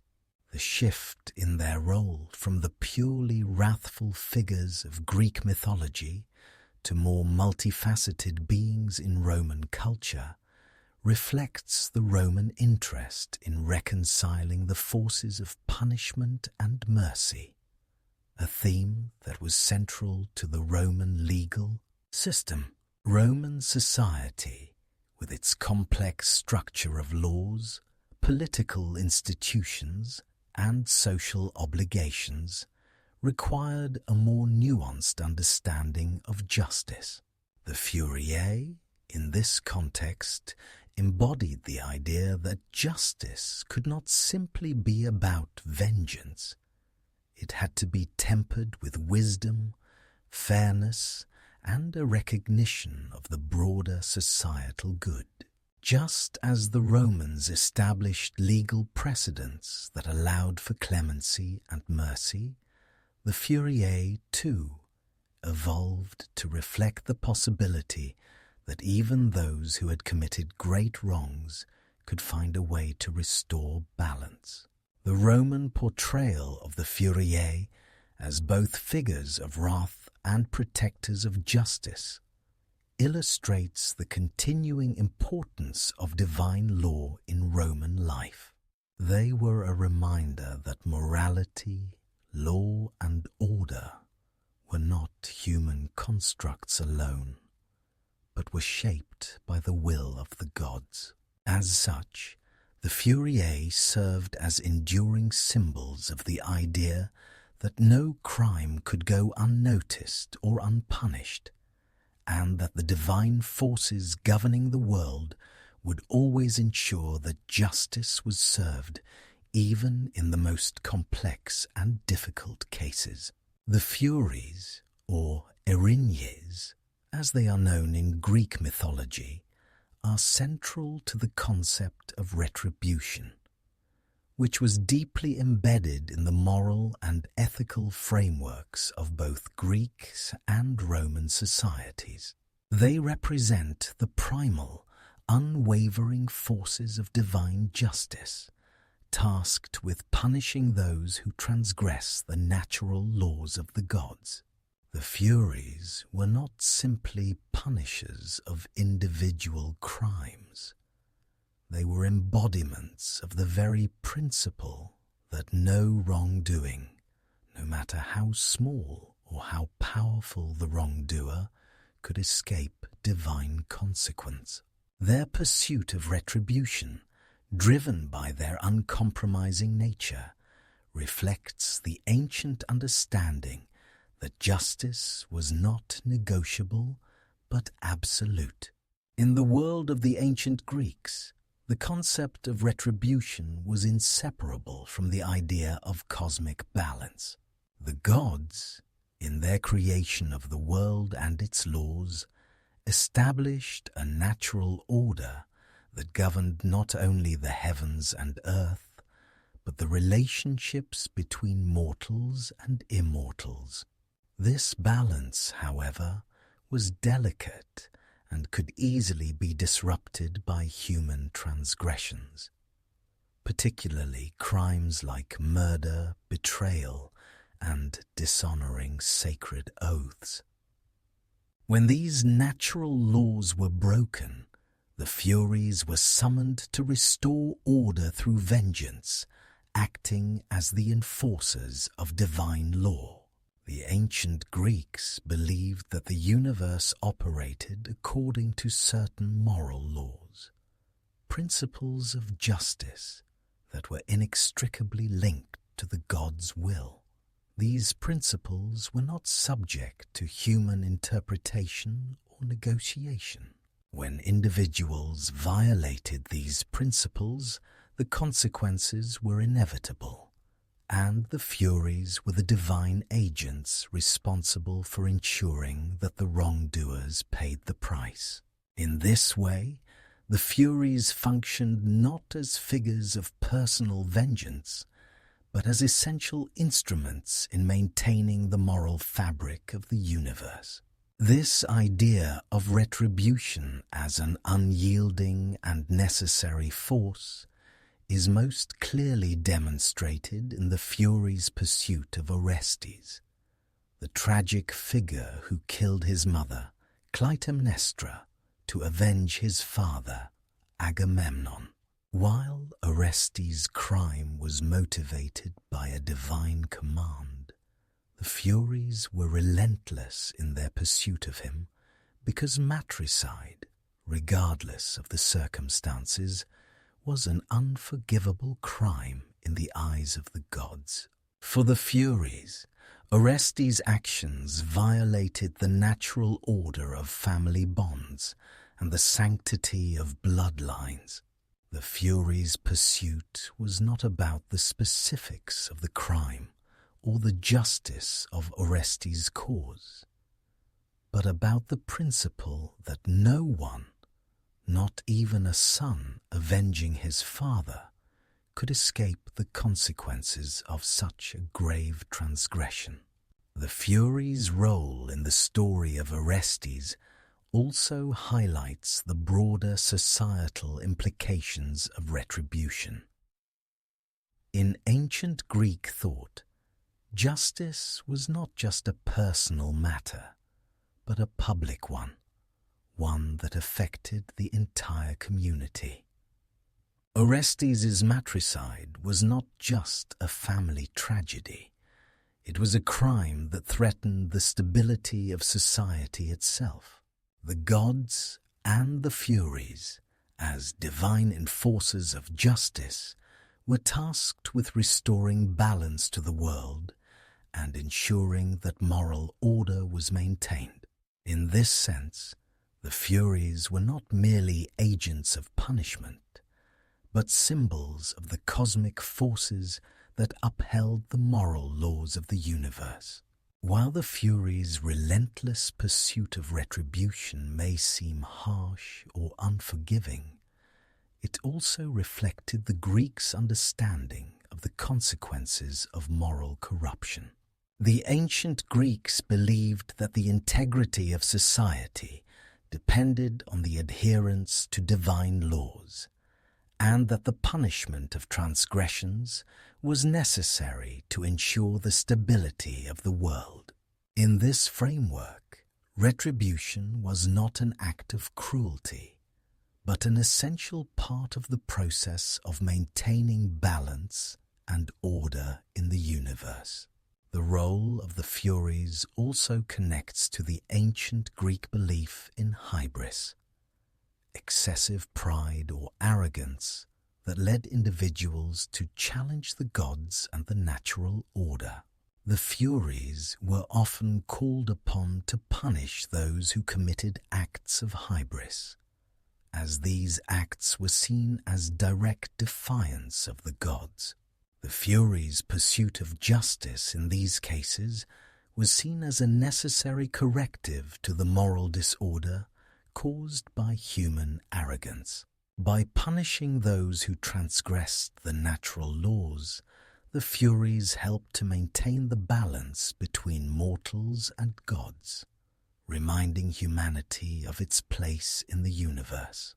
Yet, as we saw in the trial of Orestes, the concept of retribution in Greek mythology was not a simple, one-dimensional force. The transformation of the Furies into the Eumenides, the kindly ones, reflects the Greeks' recognition that justice required more than just punishment. Athena, in her wisdom, understood that retribution alone could not sustain order in the world. It needed to be tempered by the possibility of mercy, forgiveness, and reconciliation. This shift in the role of the Furies marked a significant evolution in the Greek understanding of justice, a move from a harsh, unforgiving retribution to a more balanced, compassionate approach that allowed for the restoration of peace and harmony. This transformation also mirrored the changes in Greek society. As Athens developed its democratic system, the idea of justice evolved from one focused on divine punishment to one that emphasized human agency and legal procedures. The shift from vengeance to a more structured system of justice, represented by the Eumenides, was part of the broader cultural evolution that saw the rise of law courts, trials by jury, and the idea that justice could be achieved through a collective process rather than through divine retribution alone. Despite the Eumenides' transformation into figures of mercy, the core idea of retribution remained central to their nature. They continued to represent the need for justice, and their role in Greek mythology never fully abandoned the concept of vengeance. Their transformation did not erase the necessity for divine retribution, but it redefined it within the context of a more complex and nuanced approach to justice. The Eumenides were not merely symbols of punishment, but also symbols of the moral struggle between vengeance and forgiveness, two forces that had to be reconciled in order to achieve true justice. Ultimately, the Furies' association with retribution serves as a reminder of the ancient Greeks' belief in the importance of moral order. They were not just figures of vengeance, but representations of the divine laws that govern the universe.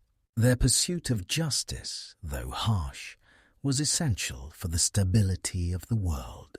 The transformation of the Furies into the Eumenides reflects the broader understanding that justice is not a one-sided force, but one that requires balance, fairness, and the potential for mercy.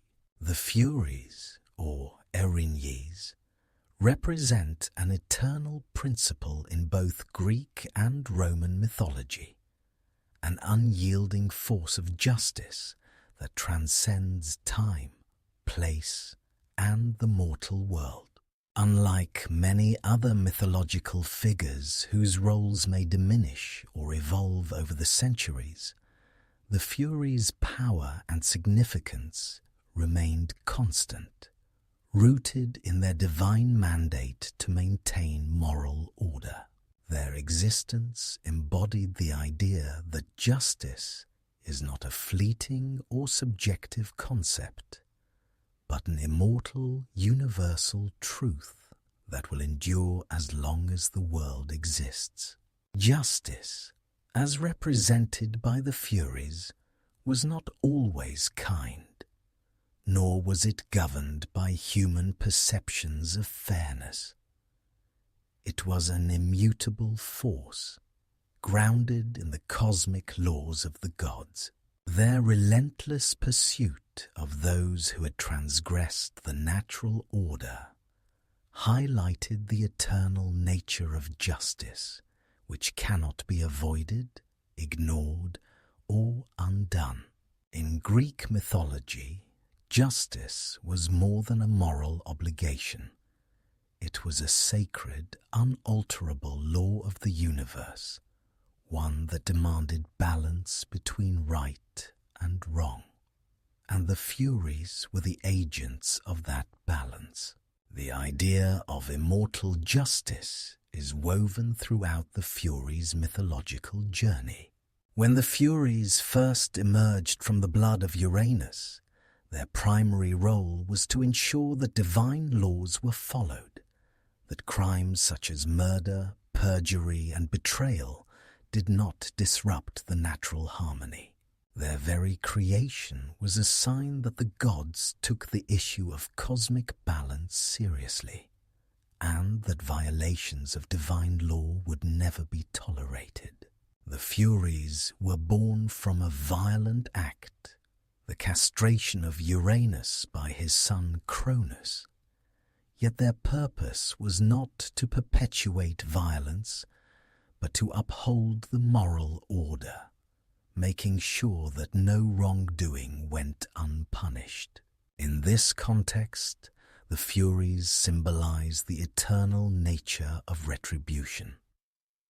Their pursuit of justice was not based on the human perception of guilt, but rather on a higher divine law. The world of the gods was governed by a code of morality and law that transcended personal feelings, motives, or subjective interpretations of right and wrong. The Furies, as divine agents, acted as instruments of this higher law, ensuring that every action had its corresponding consequence. Even when their role shifted from that of relentless enforcers of vengeance to merciful protectors of justice, the core of their being remained tied to this unchanging immortal principle.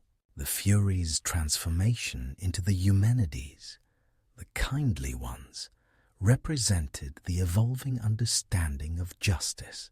Yet, even in their new form, they continued to embody the idea that justice is not something that can be easily manipulated or negotiated. Justice, for the Eumenides, was still about maintaining balance in the world. But now, with the wisdom to understand that mercy and forgiveness were also necessary components of true justice. The Furies' immortality is also reflected in the way they transcend time and place. Although they were originally conceived as figures rooted in the mortal world of Greek and Roman society, their influence extended far beyond any particular civilization or era. They represent an elemental force of nature, one that will persist as long as the moral order of the universe exists. In this sense, the Furies are timeless figures. They are not merely gods of vengeance, but embodiments of an eternal cosmic principle that governs all beings, mortal and divine alike. The Furies' immortality is not simply about their unending life, but about their perpetual role in maintaining justice in the world. This timeless concept of justice, as personified by the Furies, also reflects the broader Greek and Roman belief in the permanence of certain moral laws. While the societies themselves might change and evolve, and while the gods might adapt to the needs of their worshippers, the moral principles that govern the universe remain unaltered.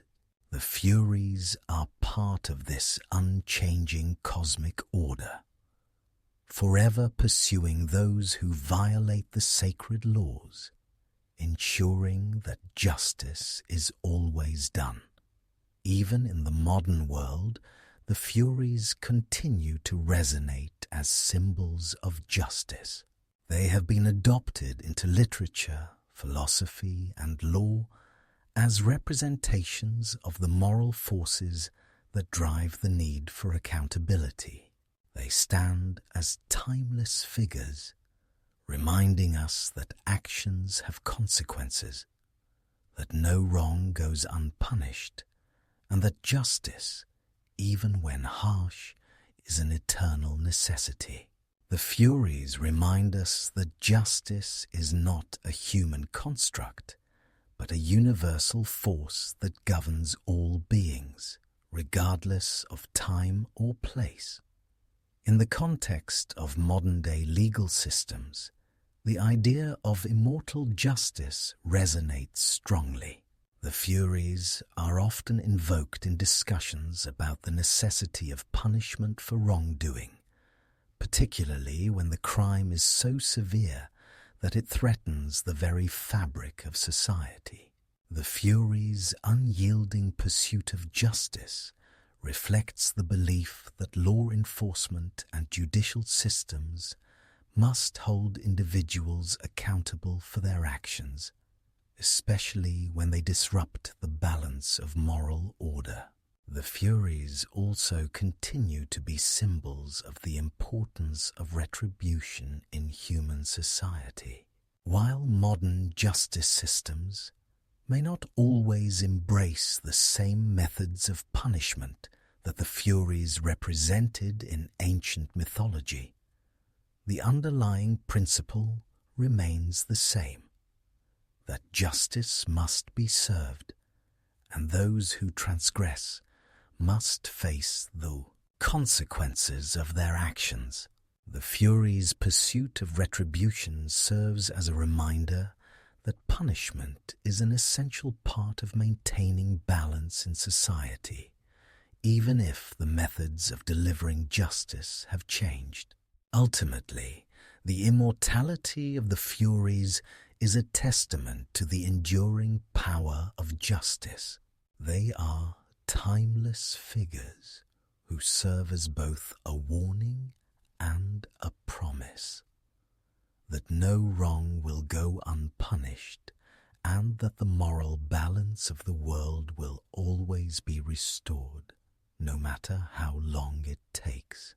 The Furies represent the indomitable force of justice, one that transcends time and place, ensuring that the laws of the gods and the laws of morality are always upheld. Their eternal presence in mythology reminds us of the importance of justice, not only as a societal construct, but as a universal force that governs all beings, mortal and divine alike. Although the Furies were born from the ancient myths of Greece and Rome, their influence and symbolism have endured through the ages, finding their way into modern literature, art, and popular culture. As embodiments of vengeance, justice, and moral retribution, the Furies have remained powerful figures, still relevant today. Their transformation from fearsome, merciless figures into the Eumenides, guardians of justice, reflects how the perception of justice itself has evolved over time. influencing how we think about the balance between punishment and mercy, crime and redemption, both in the mythological world and in our own. In modern times, the Furies are often used as symbols in stories that explore themes of guilt, revenge, and the consequences of one's actions. They appear in literature, film, and television as figures who represent the inexorable pursuit of justice, sometimes as vengeful and wrathful agents, and sometimes as figures of moral complexity who balance retribution with the potential for mercy. The dual nature of the Furies, both fierce and merciful, makes them a compelling subject for modern writers and creators who are interested in the complexities of human behavior and morality.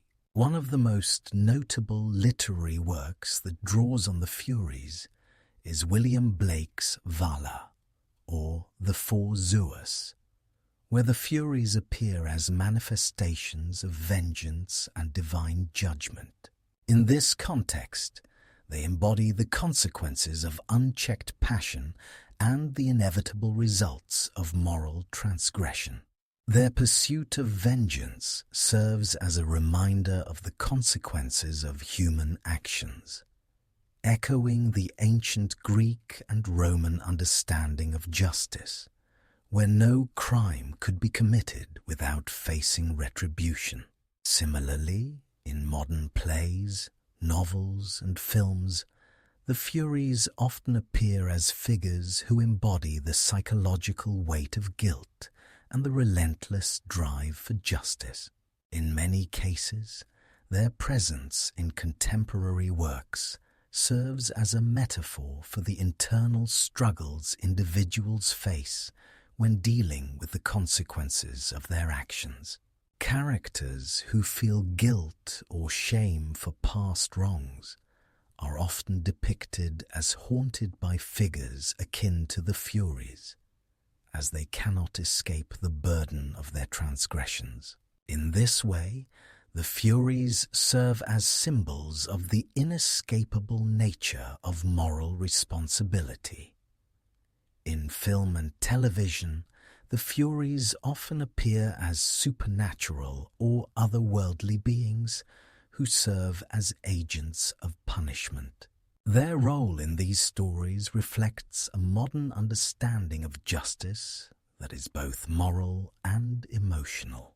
For instance, in films such as The Cabin in the Woods and John Wick, characters who commit heinous acts or upset the balance of power find themselves pursued by unstoppable forces that represent the consequences of their actions.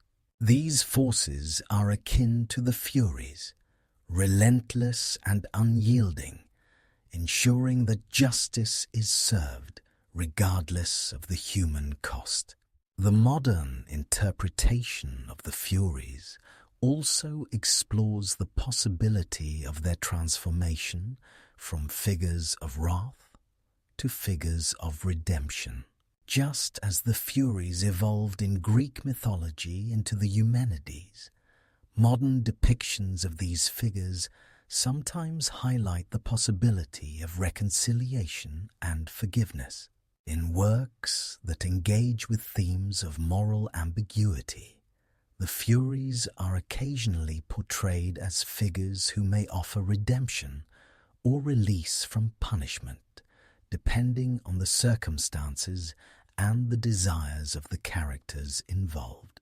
This dual nature of the Furies, simultaneously merciless and redemptive, reflects the complexity of justice in modern society.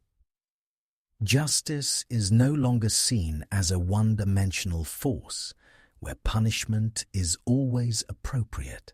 Instead, justice in modern culture is recognized as something that must be carefully considered, balanced between the needs of retribution and the potential for compassion. The Furies, in their modern interpretations, are often used to explore this balance, representing both the need for punishment and the possibility of mercy. The Furies have also become symbols of the power of collective action and social accountability in modern culture. Just as the Furies were once the guardians of divine order in ancient times, they now represent the idea that societies must enforce laws and norms to maintain social harmony. In modern political discourse, the Furies are sometimes used to symbolize the public's need to hold wrongdoers accountable, whether they are individuals or institutions. The relentless pursuit of the Furies becomes a metaphor for the demands of society for justice, where the guilty cannot escape their fate, no matter their power or influence. In a more psychological sense, the Furies continue to be explored as figures representing inner turmoil, guilt, and the consequences of human transgressions. In this light, they become symbols of the deep, often unconscious forces that drive individuals to confront their mistakes. Just as the Furies drove Orestes to madness, in modern stories, the guilt of wrongdoing can torment characters and force them into a confrontation with their past. This symbolic role of the Furies speaks to the human need for redemption and the tension between personal responsibility and societal judgment. In art, the Furies are often depicted with their iconic features: snakes in their hair, burning eyes, and dark robes. But modern portrayals also emphasize their emotional intensity. The Furies are sometimes drawn as beautiful, dangerous, and tragic figures, whose wrath is not just a reflection of divine law, but also of the emotional pain and suffering they endure as they pursue justice. This portrayal of the Furies as emotionally complex beings adds depth to their mythological representation, showing that their pursuit of justice is driven not only by divine mandate, but by the very human emotions of anger, betrayal, and loss. Through the lens of modern culture, the Furies have transformed from figures of pure vengeance to symbols of the complex, multifaceted nature of justice. Their continued presence in contemporary stories reflects an ongoing cultural dialogue about the role of justice in society, how it is enforced, who enforces it, and how it should be balanced with mercy and understanding. Whether they are depicted as agents of divine retribution, symbols of psychological torment, or representations of social accountability, the Furies continue to captivate and resonate with modern audiences. Their mythological legacy endures because their core purpose, maintaining balance, ensuring justice, is as relevant today as it was in the ancient world. The Furies, as central figures in Greek and Roman mythology, are not just representations of vengeance, but also vital symbols of the concept of moral balance. Their role in myth highlights the idea that justice is not a singular, static concept. Instead, it is a dynamic force, ever-evolving and complex, requiring not only punishment, but also an understanding of context, intention, and the greater moral fabric that binds the universe together. In many ways, the Furies themselves embody this complexity, for their mission, though it begins with the pursuit of vengeance, eventually reflects a deeper understanding of justice. At the heart of their mythological journey is the idea that retribution must be counterbalanced by mercy, and that justice, while absolute in some respects, must always be mindful of the broader consequences it has for individuals and society. The Furies are often seen as harsh, relentless figures, but as their story unfolds, especially in the transformation from wrathful Erinyes to the more merciful Eumenides, we begin to see a shift from a purely punitive concept of justice to one that includes the possibility of reconciliation, forgiveness, and moral redemption. The Furies' earliest role, as embodiments of vengeance, positions them as enforcers of the ancient laws that governed divine and mortal relationships. For crimes like matricide, patricide, and other breaches of sacred oaths, the Furies would come to claim the guilty, ensuring that cosmic law was upheld. This was a reflection of a broader understanding in ancient Greece and Rome that wrongdoing could not be ignored. Justice required that the guilty pay their debt, often with severe consequences. Yet, the transformation of the Furies, particularly in Aeschylus' Oresteia, marks the moment where this idea of balance becomes more pronounced. In the Eumenides, we see Athena introduce a more nuanced form of justice. She calls for a trial where the gods and mortals together deliberate on the fate of Orestes. Athena recognizes that Orestes' act of matricide, though horrific, was committed in the name of divine justice. He killed Clytemnestra to avenge his father, Agamemnon. Thus, the crime was not as simple as an act of personal vengeance, but rather part of a larger moral struggle. Athena's intervention represents the understanding that while justice cannot be disregarded, it must also account for human intentions and motivations. The Furies, initially determined to see Orestes punished for his crime, slowly come to realize that justice is not a one-size-fits-all concept. While they are still unwavering in their mission, they also begin to understand that their role as agents of retribution must be counterbalanced with the potential for mercy, especially when there is a larger moral framework at play. This moral awakening is signified by their transformation into the Eumenides, figures who now embody not only the necessity of justice, but the possibility of forgiveness.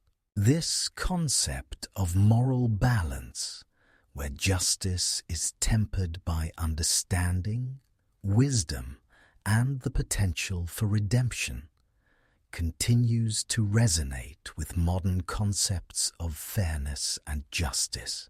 Today, justice is still seen as a multi-dimensional force, one that requires not just the punishment of wrongdoers, but the recognition of circumstances, remorse, and the opportunity for atonement. The story of the Furies, particularly in their transformation, continues to be a powerful allegory for the evolution of societal and legal systems that aim to balance retribution with reconciliation. One of the core lessons of the Furies myth is that no crime, no matter how severe, exists in a vacuum. There are always underlying causes, reasons, and contexts that must be considered when delivering justice. The Furies represent the unyielding aspect of justice, the absolute, inevitable consequences of violating moral laws. But as the myth progresses, it becomes clear that this kind of justice, while necessary, must coexist with a deeper understanding of the complexities of human behavior and the consequences that follow. In the context of Greek society, the Furies' role in maintaining moral balance was integral to the preservation of both individual and societal order. The ancient Greeks saw the world as governed by divine laws that could not be broken without consequence. Yet, their society also valued the importance of human agency.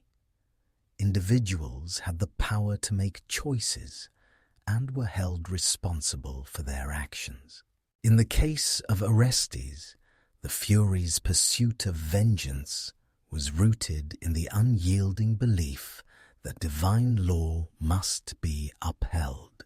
But Athena's intervention, offering a trial and creating space for mercy, illustrated the need for moral balance, where divine retribution could coexist with human compassion. This balance also mirrors the structure of the Greek legal system, which sought to balance personal retribution with collective judgment. The idea of a jury trial, where a group of citizens could deliberate on matters of justice, was a key component of Athenian democracy.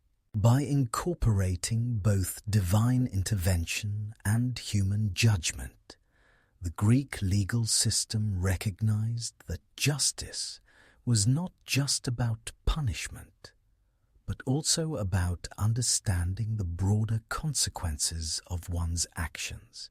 The transformation of the Furies also speaks to the changing nature of justice in society. In ancient times, divine retribution was often seen as the final and absolute form of justice. However, as Greek society became more complex, so too did its understanding of law and morality.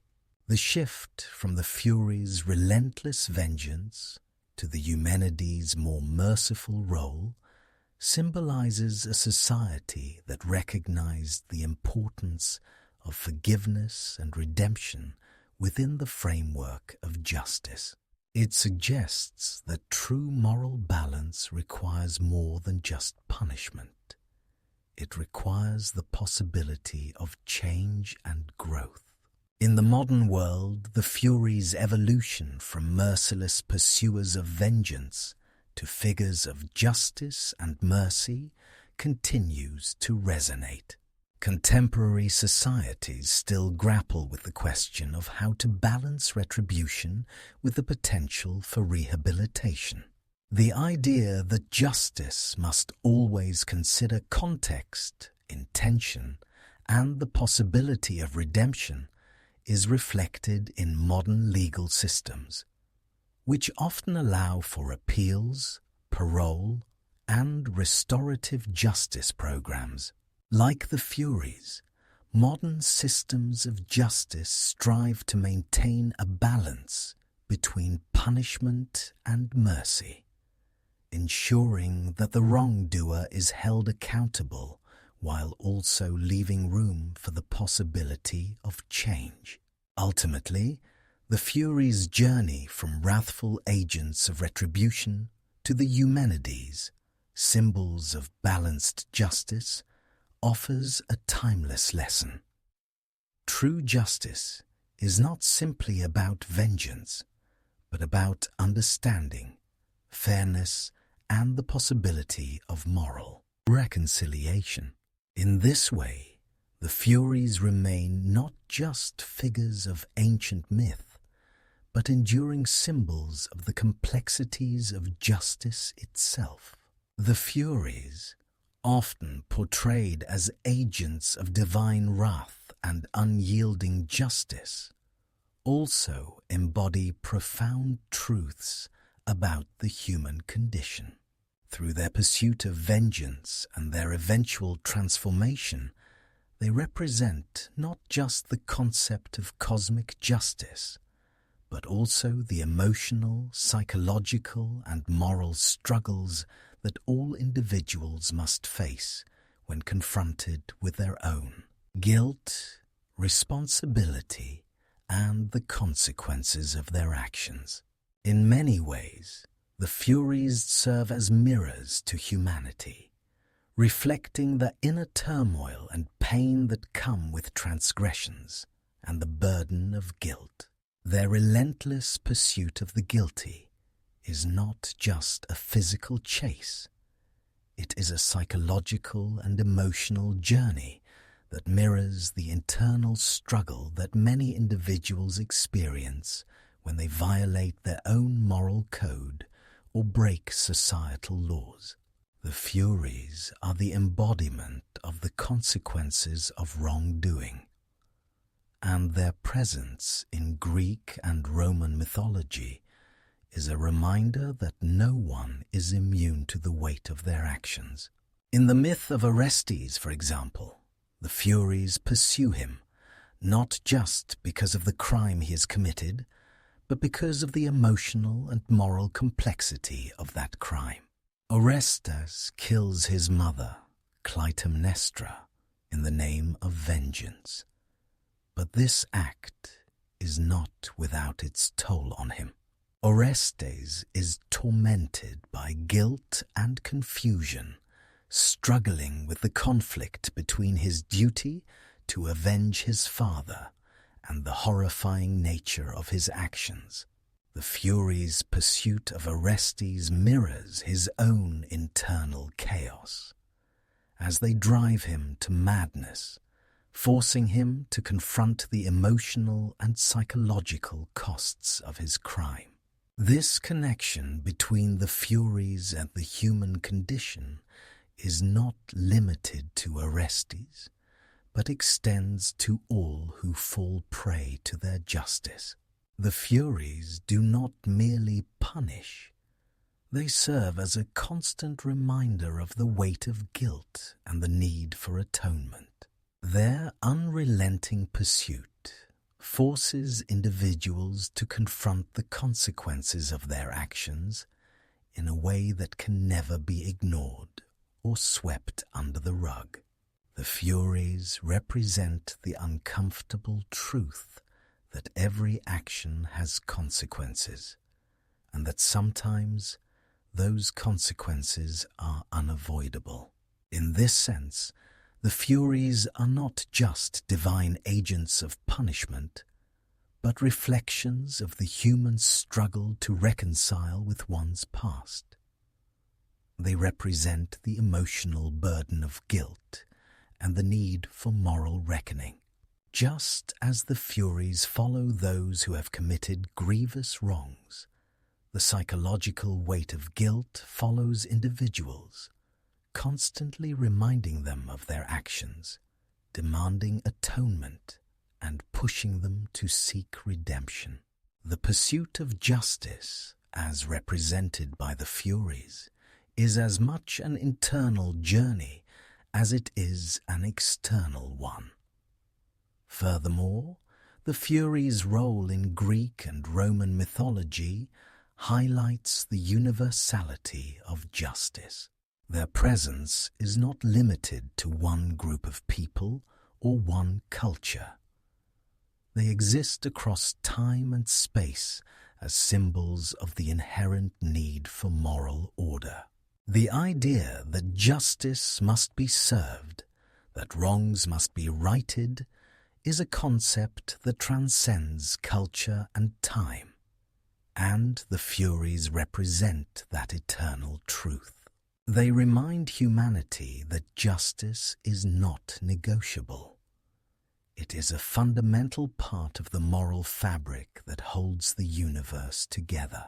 Whether in ancient Greece or in modern society, the need for justice, for accountability, and for retribution remains constant.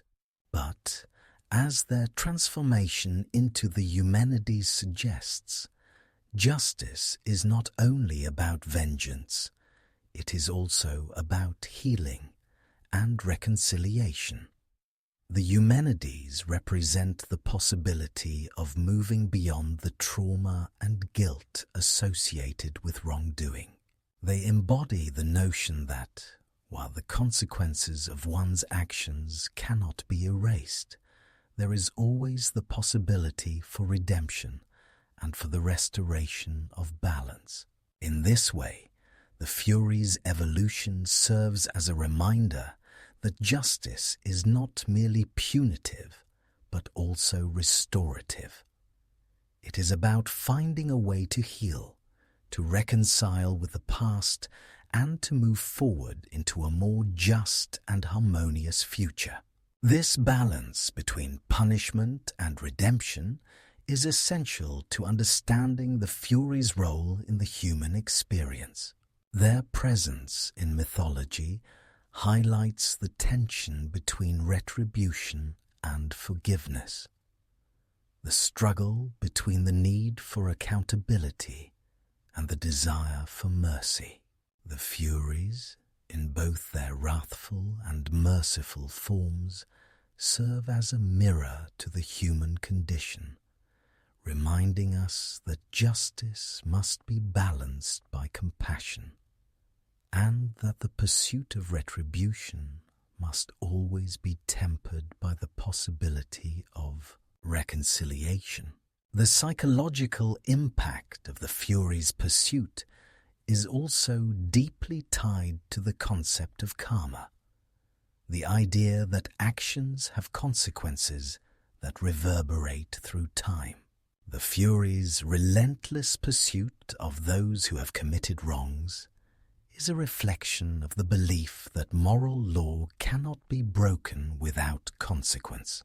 No action, no matter how small, goes unnoticed by the gods, and the Furies serve as the embodiment of that universal truth. This idea of moral cause and effect, of the inevitability of consequences, resonates deeply with the human experience. Whether we recognize it consciously or not, we all live with the knowledge that our actions have consequences, and that the Furies, in a metaphorical sense, are always watching, ready to ensure that justice is done. Finally, the Furies' connection to the human condition also speaks to the broader themes of fate and free will. In Greek and Roman mythology, the gods and divine forces often seem to control the destinies of mortals, and the Furies are no exception. Their pursuit of justice is often portrayed as inevitable, something that must happen in order to restore cosmic balance. However, there is also the suggestion that mortals have the power to influence their fate. While the Furies may exact retribution for wrongdoing, it is the individual's actions that ultimately determine whether they will fall victim to their pursuit. The Furies, in this sense, serve as a reminder that while divine justice is inevitable, it is also shaped by the choices we make. The Furies, therefore, are not just figures of punishment. They are reflections of the emotional, psychological, and moral forces that shape the human experience. They symbolize the internal struggles we face when we confront our own guilt and the need for atonement. Their pursuit of justice is not just an external force, but a mirror to the internal processes of reckoning, redemption, and reconciliation that every human being must go through.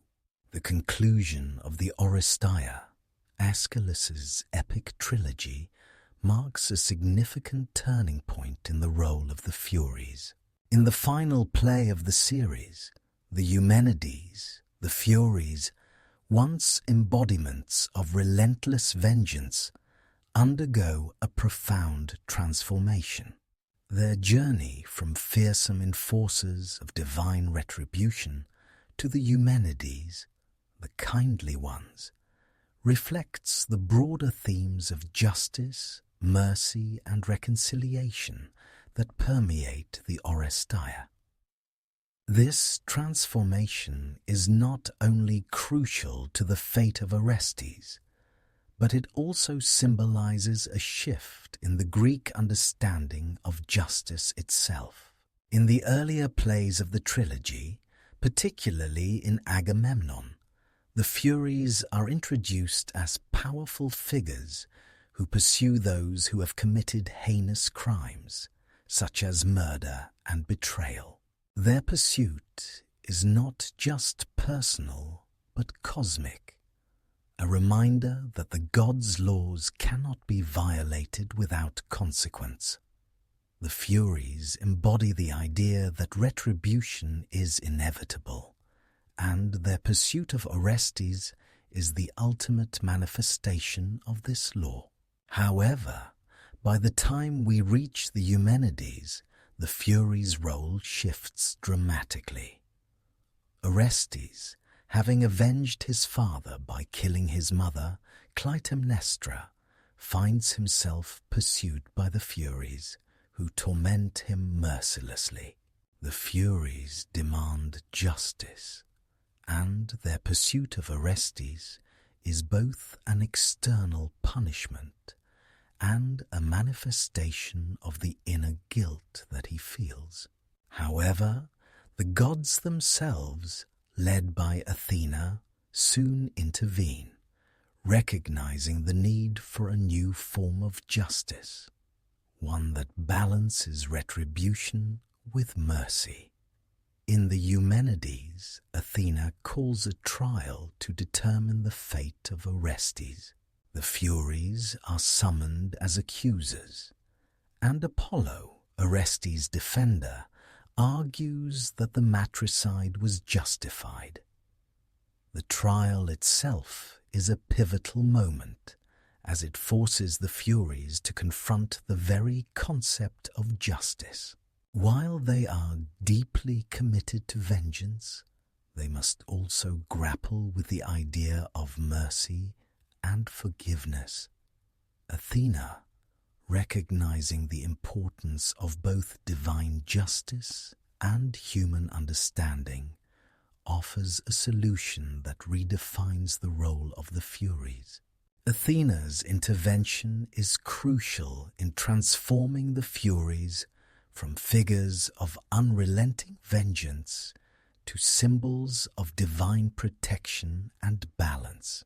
She persuades the Furies to accept a new role, one that allows them to protect the city of Athens and ensure that justice is served, but also one that enables them to offer mercy and forgiveness when appropriate. The Furies are thus transformed into the Eumenides, the kindly ones, figures of moral guidance and protectors of social order. The transformation of the Furies in the Eumenides is symbolic of a larger shift in Greek society, particularly in Athens. The transition from a system of divine retribution to one that acknowledges the importance of mercy and balance reflects the growing sophistication of Athenian legal thought. The establishment of trials by jury, the importance of deliberation, and the concept of justice tempered by wisdom all played a role in this shift. Athena's decision to create a legal framework that balances the need for punishment with the potential for redemption was a radical departure from the primal, unyielding justice embodied by the Furies. By the end of the Oresteia, the Furies' role has evolved from terrifying agents of vengeance to guardians of justice and protectors of the state. Their transformation is a reflection of the changing views on justice in Greek society, where the idea of retribution alone is no longer seen as sufficient to maintain order. Justice must also be accompanied by wisdom, compassion, and the possibility of reconciliation. This shift is epitomized by the Eumenides, who, despite their fearsome appearance, now serve to ensure that justice is not only done, but that it is done in a way that benefits society as a whole. The Furies' evolution also highlights the importance of change and growth in Greek thought. The idea that even the most primal forces of justice could evolve reflects a broader understanding of the fluid nature of morality and law. The Eumenides are not simply the enforcers of divine law, they are protectors of social order, ensuring that the city and its people are governed by principles of fairness, balance, and understanding. Their transformation from the Furies to the Eumenides is a symbolic representation of the possibility for change and growth in even the most unyielding forces. In the context of the Oresteia, the Furies' transformation also marks the resolution of the conflict that has been central to the trilogy. The struggle between vengeance and justice, between personal retribution and the need for a more balanced, measured approach to law. The trial of Orestes and the subsequent transformation of the Furies into the Eumenides signal the triumph of a more thoughtful and equitable form of justice, one that seeks to heal rather than simply punish. This transformation not only saves Orestes, but also represents the triumph of reason, wisdom, and reconciliation over blind vengeance. The role of the Eumenides in the final moments of the Oresteia demonstrates that justice, while rooted in divine law, is also shaped by human understanding and the wisdom of the gods. Athena's decision to create a legal framework that incorporates both punishment and mercy is a reflection of the changing nature of justice in Athenian society, where the need for retribution was balanced by the possibility of forgiveness. The Eumenides, as the symbols of this balance, ensure that justice is not simply a matter of vengeance, but a force that can restore harmony and peace to the world. The transformation of the Furies into the Eumenides in Aeschylus's Oresteia is not just a change in their title, but a profound shift in their nature and role within the divine order. The Furies' evolution from relentless agents of vengeance into symbols of reconciled justice speaks to the deeper philosophical question at the heart of Greek thought. What is the true nature of justice, and how can it be achieved? Initially, the Furies represented the harsh, unforgiving aspects of divine law. Their role was clear. They were the enforcers of cosmic balance, punishing those who violated the sacred moral codes established by the gods. Their very existence was a reminder that justice is not negotiable. It is a force that demands compliance and retribution, no matter the circumstances. In their earliest incarnation, the Furies were not concerned with nuance or mercy.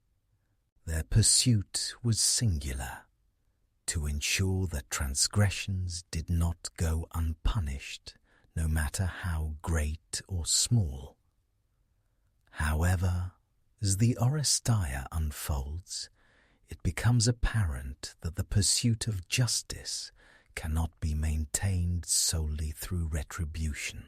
The trial of Orestes, the son of Agamemnon, who murdered his mother, Clytemnestra, to avenge his father's death, becomes a central moment in the evolution of justice itself. Orestes' act of matricide is an affront to the natural order, and the Furies relentlessly pursue him, forcing him to face the consequences of his crime.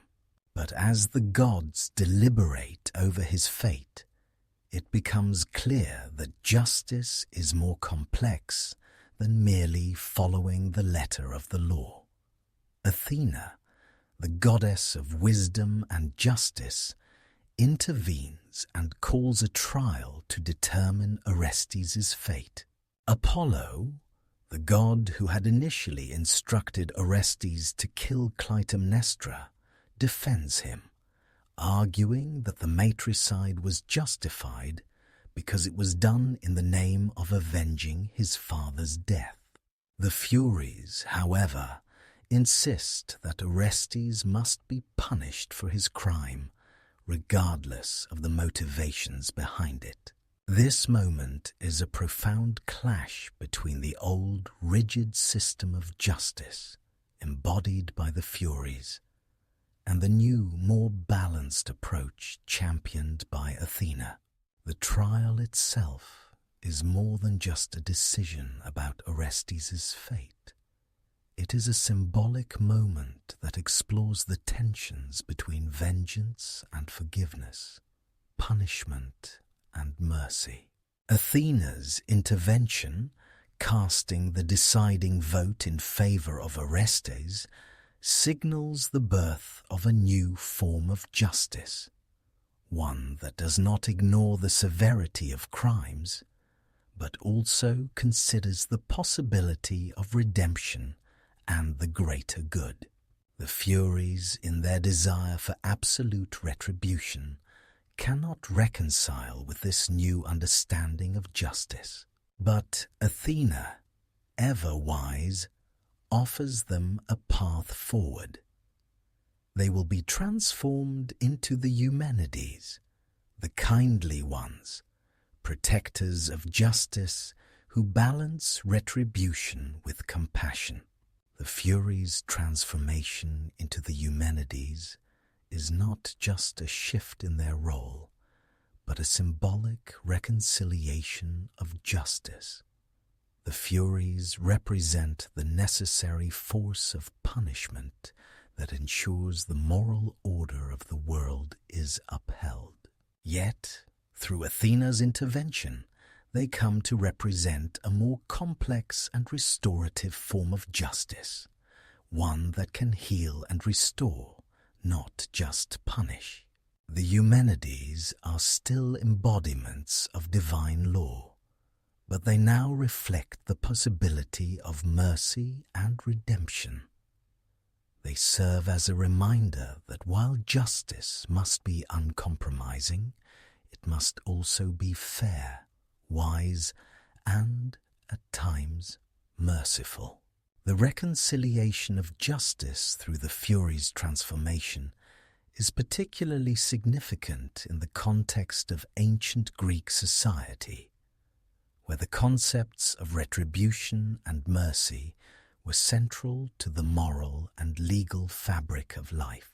The ancient Greeks saw justice not only as a cosmic force that governed the relationship between gods and mortals, but also as a societal necessity that held individuals accountable for their actions. Yet, as the Oresteia demonstrates, Justice cannot exist in a vacuum. It must be tempered by reason and understanding. The change from the Furies' relentless vengeance to the Eumenides' role as guardians of balanced justice reflects a maturation in the Greek understanding of law and morality.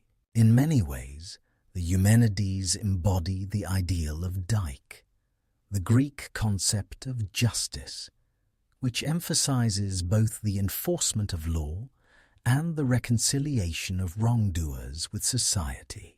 While the Furies, in their earlier form, were strict enforcers of retribution, the Eumenides are portrayed as figures who not only punish, but also help restore harmony and peace.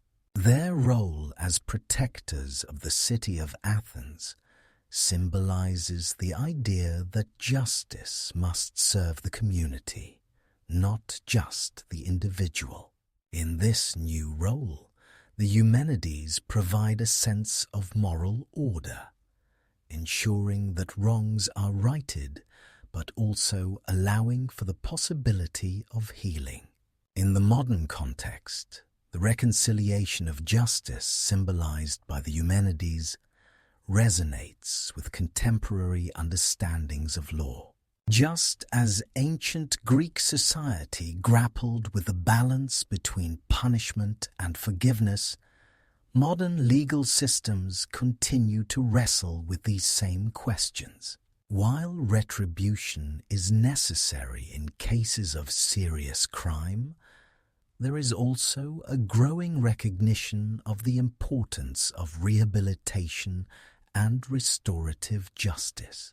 The transformation of the Furies into the Eumenides serves as a reminder that true justice is not only about punishment, but also about healing and restoring balance to society. The Eumenides also represent the idea that justice must evolve with the changing needs of society. Just as the Furies evolved from unrelenting agents of vengeance to more merciful figures, our understanding of justice continues to grow and change. What was once seen as acceptable punishment may now be viewed as excessive, and what was once viewed as unforgivable may now be seen as something to atone for. The Eumenides embody the idea that justice is not a static force, but a dynamic and evolving principle that must be adapted to the moral needs of each generation. Ultimately, the transformation of the Furies into the Eumenides in the Oresteia is a profound exploration of the complexities of justice. It demonstrates that justice is not a one-sided force, but something that must balance retribution with mercy, punishment with forgiveness, and law with compassion. The Eumenides remind us that while divine law must be upheld, the ultimate goal of justice is to restore harmony and balance, not to perpetuate suffering. This idea of reconciled justice, where punishment is tempered by wisdom and understanding, is as relevant today as it was in ancient Greece, reminding us that true justice requires a deep understanding of both law and humanity. The Furies, or Erinyes, have left an indelible mark on not just mythology, but on the broader concept of divine justice, which continues to resonate in both ancient and modern cultures. Their story spans the evolution of how justice has been perceived and executed, shifting from a raw, vengeful force to a more nuanced, balanced understanding of moral order. The legacy of the Furies is as much about the enforcement of divine law as it is about the complexities of human actions, motivations, and the consequences of sin. One of the key aspects of the Furies' legacy is their embodiment of the idea that justice is an inescapable, immutable force. In ancient Greece and Rome, justice was not a matter of personal discretion or subjective opinion. It was a cosmic law, one that transcended individual desires or even the wishes of the gods. The Furies were agents of this divine law, ensuring that no wrong went unpunished, and that those who violated moral codes were held accountable regardless of their status, power, or perceived justification. The Furies' role as enforcers of justice underscores an essential aspect of ancient Greek and Roman thought: the belief that morality is a universal principle and the consequences of moral failure are unavoidable. This was a deeply ingrained worldview, one in which the gods, the Furies, and the laws of nature all served as checks on human behavior. Even kings, heroes, and gods themselves were not exempt from the consequences of their actions. This idea is powerfully expressed through the Furies' pursuit of Orestes in the Oresteia, where the seemingly justified act of avenging a father's death by killing his mother is met with relentless punishment. The Furies demonstrate that, regardless of the reason behind a crime, justice is absolute and must be served. However, the Furies also serve as a reminder that justice is not always as straightforward as it may seem. While they were once seen purely as figures of vengeance, their transformation into the Eumenides reflects the Greek and Roman realization that justice cannot only be about punishing wrongdoers, but also about restoring balance and providing the opportunity for redemption. The idea that justice must evolve to consider the complexities of human nature, intent, and context is an important element of their legacy, and it is this evolution that helped lay the foundation for modern legal systems.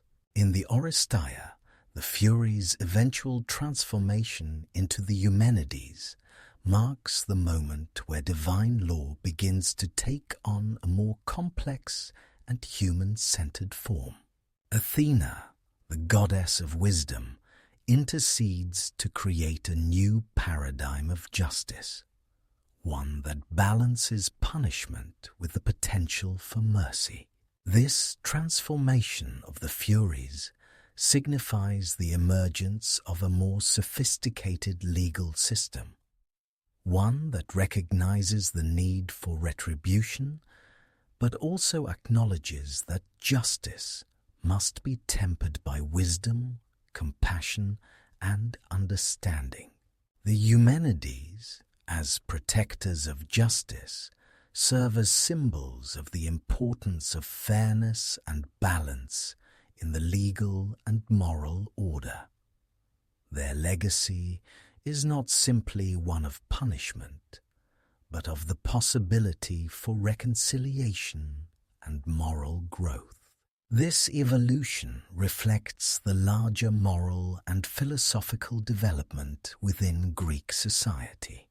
The ancient Greeks, particularly in Athens, began to move toward a more rational and thoughtful approach to justice, exemplified by their legal reforms and the establishment of democratic systems. The transformation of the Furies into the Eumenides mirrors these societal shifts as Athens became the center of intellectual and political thought, leading to new understandings of law, justice, and governance. In modern times, the Furies' legacy continues to resonate. The concept of divine justice, which was so central to the ancient world, has evolved into contemporary notions of law, fairness, and moral accountability.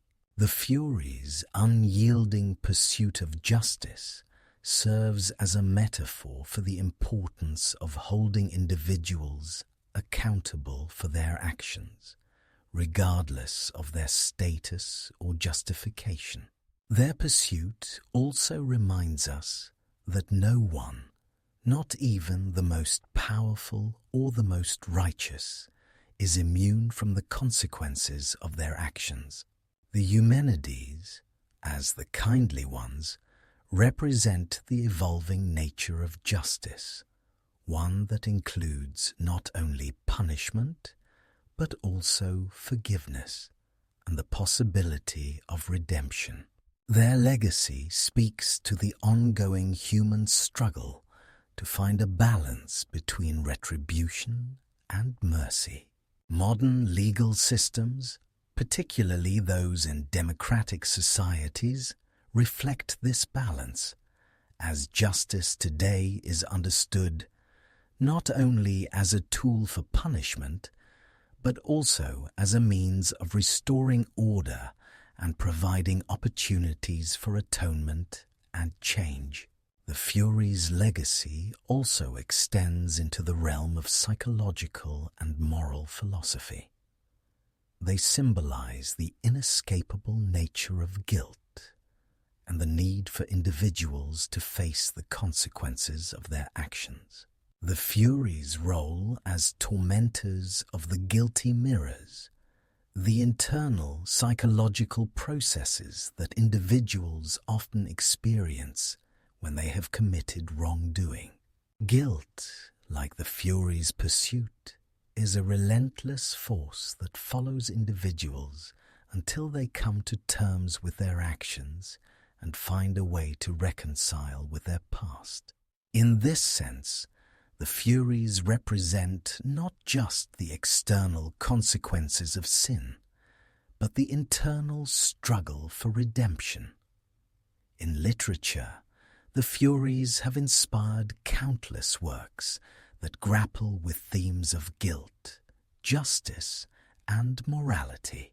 From the writings of the ancient playwrights to modern novels, plays, and films, the Furies remain a powerful symbol of the complex relationship between punishment and forgiveness, retribution and mercy. Their enduring presence in these works speaks to the timeless nature of their symbolic role in human consciousness. The need to understand and navigate the consequences of our actions, and the desire to seek redemption and moral balance. The Furies also remind us of the importance of social and moral order in the functioning of society. Just as the ancient Greeks saw the Furies as essential enforcers of divine law, modern societies continue to rely on systems of law and justice to maintain order and protect the common good. The Furies' role as agents of justice is a reminder that laws are not just for individuals. They are for the greater good, ensuring that society as a whole operates within a framework of fairness, accountability, and moral responsibility. The Furies, with their unyielding pursuit of vengeance and justice, also offer profound insight into the human experience, particularly in relation to guilt and punishment. Their relentless nature, which forces wrongdoers to confront their transgressions, mirrors the psychological toll that guilt can have on the individual. The Furies, as embodiments of divine retribution, are not only physical agents of punishment, but also psychological forces that compel individuals to face the consequences of their actions, both externally and internally. At the core of the Furies' mythological role is the idea that guilt is inescapable. Just as the Furies relentlessly pursue those who have violated the moral laws of the gods, so too does guilt haunt individuals, following them until they confront their wrongdoing. In this sense, the Furies can be seen as a symbolic representation of the inescapable burden of guilt that individuals carry with them after committing a crime, particularly a morally or ethically egregious one. In the myth of Orestes, for example, the Furies pursue him with an intensity that mirrors the psychological torment he experiences. After killing his mother Clytemnestra to avenge his father Agamemnon's death, Orestes is filled with guilt and anguish. Though he believes that his act was justified by divine command, the emotional and moral consequences of matricide weigh heavily on him. The Furies, who pursue Orestes relentlessly, reflect the internal conflict he faces, the constant torment of knowing that his actions have violated a fundamental moral code. This internal struggle is mirrored by the Furies' external pursuit. They are not just agents of divine law, but figures that manifest Orestes' own conscience. Their actions force him to face the reality of his crime, not as a mere act of vengeance, but as a transgression that affects not only him, but the fabric of moral order itself. Orestes' madness, induced by the Furies, symbolizes the psychological unraveling that often occurs when an individual is consumed by guilt. The more he tries to escape, the more the Furies close in, until he has no choice but to confront the truth of what he has done. In this way, the Furies become a metaphor for the psychological process of guilt. Just as they chase their victims until retribution is met, guilt can pursue an individual relentlessly, causing internal chaos and emotional suffering. The Furies' pursuit of Orestes reflects how guilt can erode one's peace of mind, making it impossible to find true relief until the individual confronts their actions and seeks atonement. The myth suggests that no wrong can be ignored, and that the only way to restore balance, both in the world and within oneself, is to face the consequences of one's actions head on. The Furies' role also highlights the concept of justice as both a social and personal responsibility. While the Furies enforce divine law, their pursuit of justice is not limited to the public realm. It extends to the inner world of the individual. In this sense, their role can be seen as a reminder that justice is not only something that exists between individuals and society, but is also an internal force that operates within the psyche. The internalized presence of guilt, as symbolized by the Furies, reflects the human need to reconcile with one's actions and restore moral order within oneself.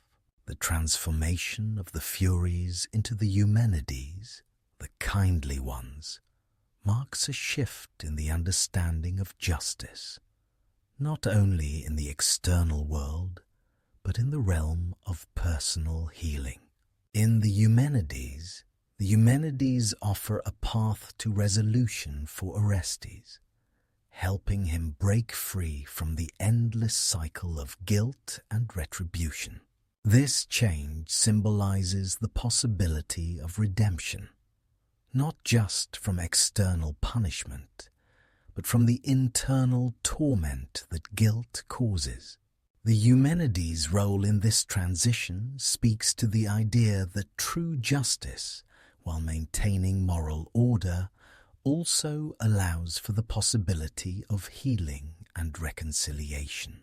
This transformation also speaks to a broader psychological truth, that the road to redemption is not always linear. While guilt and retribution may drive the individual to the brink of despair, there is a pathway to reconciliation and balance. For Orestes, this comes through the intervention of Athena, who creates a trial that allows for the possibility of acquittal. Athena's intervention does not ignore Orestes' guilt, but provides an opportunity for him to reconcile with his actions in a way that allows for personal healing. In this way, the Furies' transformation into the Eumenides becomes a powerful metaphor for the emotional and psychological journey that individuals go through when they seek to atone for their mistakes and find peace. In modern psychological terms, the Furies' pursuit of their victims reflects the human experience of guilt, shame, and the need for atonement. Guilt can be a powerful and destructive force, often leading to feelings of unworthiness, isolation, and self-loathing. The Furies, as embodiments of this force, represent the inevitability of facing one's actions and the consequences of those actions.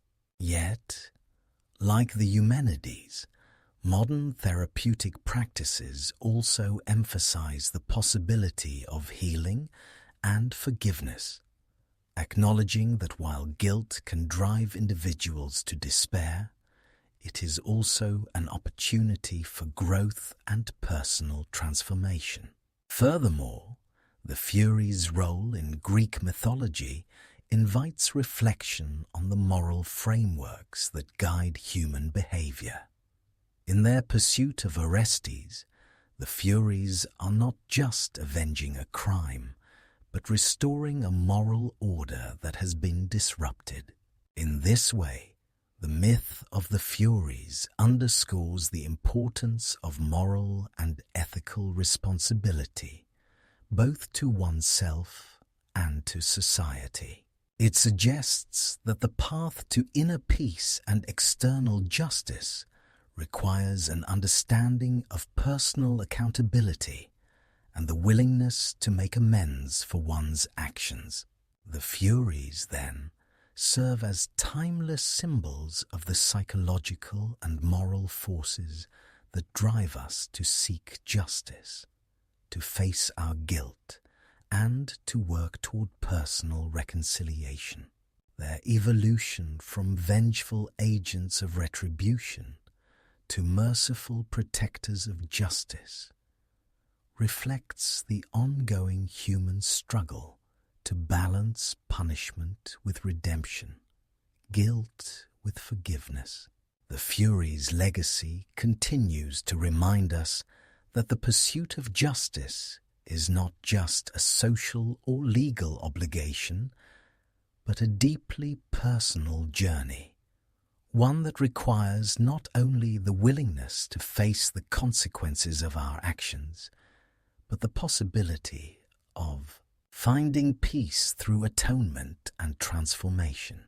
The Furies, as mythological figures, were not just entities that acted within the confines of myth. They were powerful symbols in Greek and Roman culture, influencing societal norms, moral codes, and legal systems. They embodied the collective need for justice, the consequences of wrongdoing, and the inescapable force of retribution. Their enduring presence in mythological storytelling also speaks to their importance in shaping the collective consciousness about law, order, and moral responsibility. In the context of ancient Greek society, the Furies were crucial symbols of the social contract. The understanding that individuals must adhere to certain ethical standards and laws or face inevitable consequences. Their primary function was to enforce the divine laws, ensuring that those who broke sacred bonds, particularly within families, would be held accountable. The Furies' roles as agents of punishment reinforced the importance of moral order in Greek society, particularly in regard to familial relationships, which were seen as the cornerstone of social and moral stability. For the Greeks, family was sacred. The bonds between parent and child, sibling and sibling, were deeply valued and protected by the gods. The Furies, as punishers of those who violated these sacred relationships through acts like matricide, patricide, or fratricide, were manifestations of the divine wrath that could descend upon anyone who threatened the moral integrity of these bonds. The Furies' pursuit of justice was not merely a private affair. It was a matter of public concern, as their role was to ensure that the balance of societal morality was maintained. The punishment of Orestes for matricide in the Eumenides illustrates the deep moral and social ramifications of violating familial bonds. Even though Orestes' act was motivated by a desire for justice to avenge his father, Agamemnon, the Furies did not consider his reasons for killing his mother, Clytemnestra. For them, the violation of the mother-child bond was too great a crime to forgive. This uncompromising enforcement of moral law underscores the Greek belief that the integrity of family relationships was paramount, and any threat to this integrity would be met with swift and inescapable punishment. However, as the Furies' role evolved in the Eumenides, the concept of societal justice expanded beyond retribution alone. Athena's intervention in the trial of Orestes signified the potential for reform in both the legal and moral systems of Greek society. The trial symbolized the move from a system of vengeance, where divine law was enforced without question, to a more rational and balanced system, where factors such as context, motivation, and the potential for mercy were taken into account. This shift reflected the changing needs of society, particularly as the Athenian democratic system developed, and legal reforms began to emphasize fairness, deliberation, and restorative justice. The Furies' transformation into the Eumenides represents the maturation of Greek society's understanding of justice. The Eumenides were not just guardians of the law, but symbols of fairness and balance. In their new role, they no longer pursued vengeance without pause. Instead, they became figures who ensured that justice was done in a way that could heal rather than perpetuate harm. Their evolution speaks to the increasing recognition that justice must be multifaceted. Punishment is necessary for maintaining order, but it should not come at the cost of compassion or redemption. The impact of this shift in understanding justice is seen in the development of Athenian law, which emphasized the role of courts, juries, and legal procedures in determining guilt and delivering punishment. The rise of democracy in Athens and the creation of legal structures that allowed for citizens to participate in judicial processes marked a profound change in how justice was approached. In this new system, the Furies, transformed into the Eumenides, could be seen as symbols of the legal system's need to balance retribution with the opportunity for redemption and reconciliation. In Roman society, the Furies continued to play a significant role in the collective imagination, reinforcing the importance of law and order. As the Romans inherited much of Greek culture, including their understanding of justice, the Furies were adapted to fit into the Roman worldview. The Roman Furiae were still seen as figures of divine retribution, but their role expanded to include the protection of the state and the social order. Roman law, which became more sophisticated over time, emphasized the need for justice to be tempered with reason, fairness, and the well-being of the community. The Furiae thus served as symbols of the need for both legal retribution and the protection of societal harmony. The continued relevance of the Furies in later cultures, particularly in European art, literature, and law, attests to the enduring significance of their symbolic power. The idea that justice must be absolute and inescapable has continued to shape the moral and legal systems of modern societies. While the direct invocation of the Furies may no longer be a part of contemporary legal discourse, the principles they represent, the need for moral accountability, the consequences of wrongdoing, and the inevitability of justice are deeply ingrained in modern thought.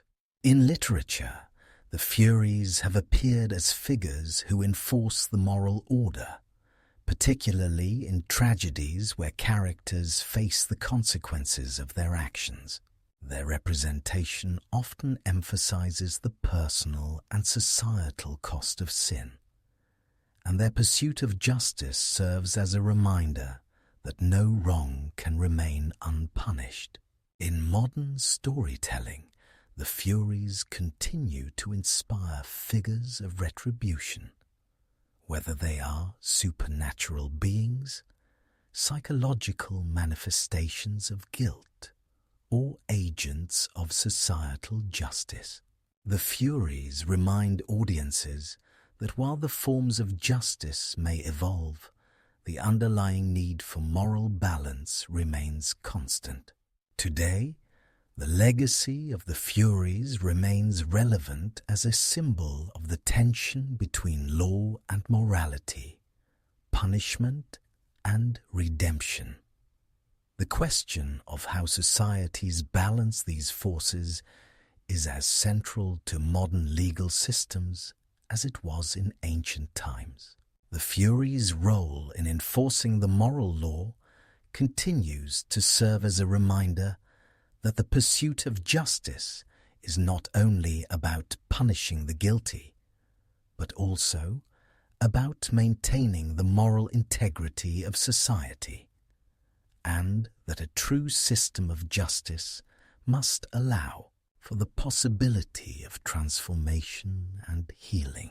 The Furies, with their unrelenting pursuit of retribution and justice, have also become enduring symbols in the realm of philosophy, particularly when exploring the ethics of justice and the moral responsibilities of individuals within society. They represent an uncompromising force of divine law, one that leaves no room for exceptions, and have prompted thinkers through the centuries to grapple with complex questions regarding guilt, punishment, mercy, and the balance between societal order and individual rights. One of the most central philosophical questions that the Furies myth raises is the nature of justice itself. Is justice a rigid, inflexible law that must be enforced at all costs, or is it a more nuanced concept, one that requires understanding, compassion, and mercy? The Furies, in their transformation into the Eumenides, challenge us to consider that justice is not simply about punishing wrongdoers, but about finding a path to restore balance and harmony. This transformation mirrors the development of philosophical thought on justice, particularly in the works of Socratic and Stoic philosophers, who recognized that while justice demands accountability, it also requires wisdom and understanding. The Furies' pursuit of vengeance, without regard for the moral complexities of the situation, exemplifies the harshest form of justice, the kind that does not acknowledge context or intention. The ancient Greeks, however, understood that justice could not simply be a matter of punitive action. The question of whether retribution is always appropriate and to what extent mercy should be considered was a topic of great debate. In the Oresteia, the Furies' eventual transformation from vengeful deities to figures of mercy and balance is a philosophical exploration of these very ideas. The tension between vengeance and reconciliation highlights the ethical dilemma at the heart of justice itself.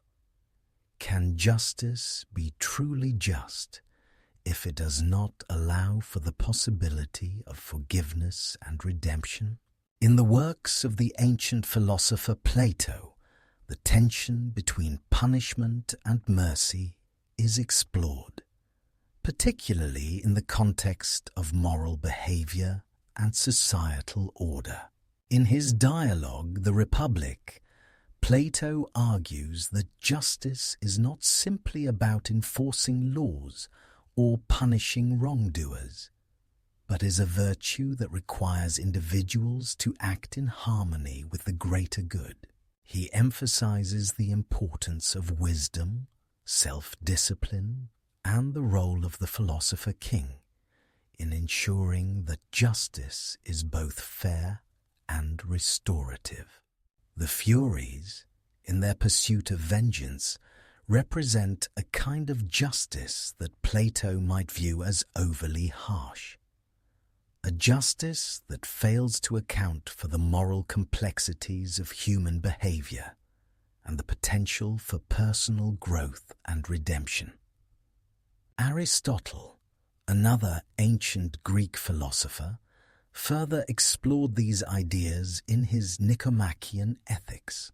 Aristotle defines justice as giving each person their due, but he also recognizes that this must be tempered with practical wisdom, phronesis, to ensure that justice is applied in a way that is appropriate to the circumstances. The Furies, in their original form, would represent a kind of retributive justice that is untempered by understanding or context. In contrast, Aristotle's philosophy advocates for a more flexible and contextual understanding of justice, one that takes into account not just the action, but the motives behind it. The shift from the Furies' inflexible vengeance to the Eumenides' more merciful and balanced approach parallels this ethical view, that justice must be applied with consideration for the broader human experience, including the possibility of rehabilitation and redemption. In modern ethical philosophy, the legacy of the Furies continues to influence discussions about justice, punishment, and moral responsibility. The idea of just deserts, the belief that people should receive punishment that is proportionate to their crime, has been a long-standing concept in legal theory. However, contemporary philosophers have increasingly questioned whether retribution alone is sufficient for achieving true justice. Thinkers like Immanuel Kant argued that punishment should be a moral necessity, based on the principle of duty and respect for the law. Kantian ethics suggests that individuals must be held accountable for their actions because they have freely chosen to violate the moral law. The Furies, in their earlier form, would align with this retributive perspective, punishing wrongdoers for the sake of moral order without concern for the individual's intentions. However, modern thinkers have also recognized the importance of rehabilitation and restorative justice. In contrast to the harsh vengeance of the Furies, philosophers like John Rawls and Martha Nussbaum have argued for justice systems that are rooted in fairness, empathy, and the potential for moral growth. Rawls' theory of justice as fairness, for example, emphasizes the importance of creating a society in which individuals have equal opportunities to flourish, and where the moral responsibility of the state is not merely to punish, but to address social inequalities and promote well-being. Nussbaum's capabilities approach similarly stresses the importance of ensuring that individuals are given the tools they need to achieve a meaningful and fulfilling life, rather than simply focusing on retribution. In this modern context, the Eumenides, the transformed, merciful Furies, serve as a reminder that justice is not a one-dimensional force, but a complex and multifaceted concept. The Eumenides, as figures of balanced justice, represent the idea that societal order must be maintained, but it should not come at the cost of empathy or understanding. Their transformation offers a philosophical reflection on the importance of combining justice with compassion, ensuring that the law serves not only to punish, but also to restore, heal, and provide opportunities for personal growth.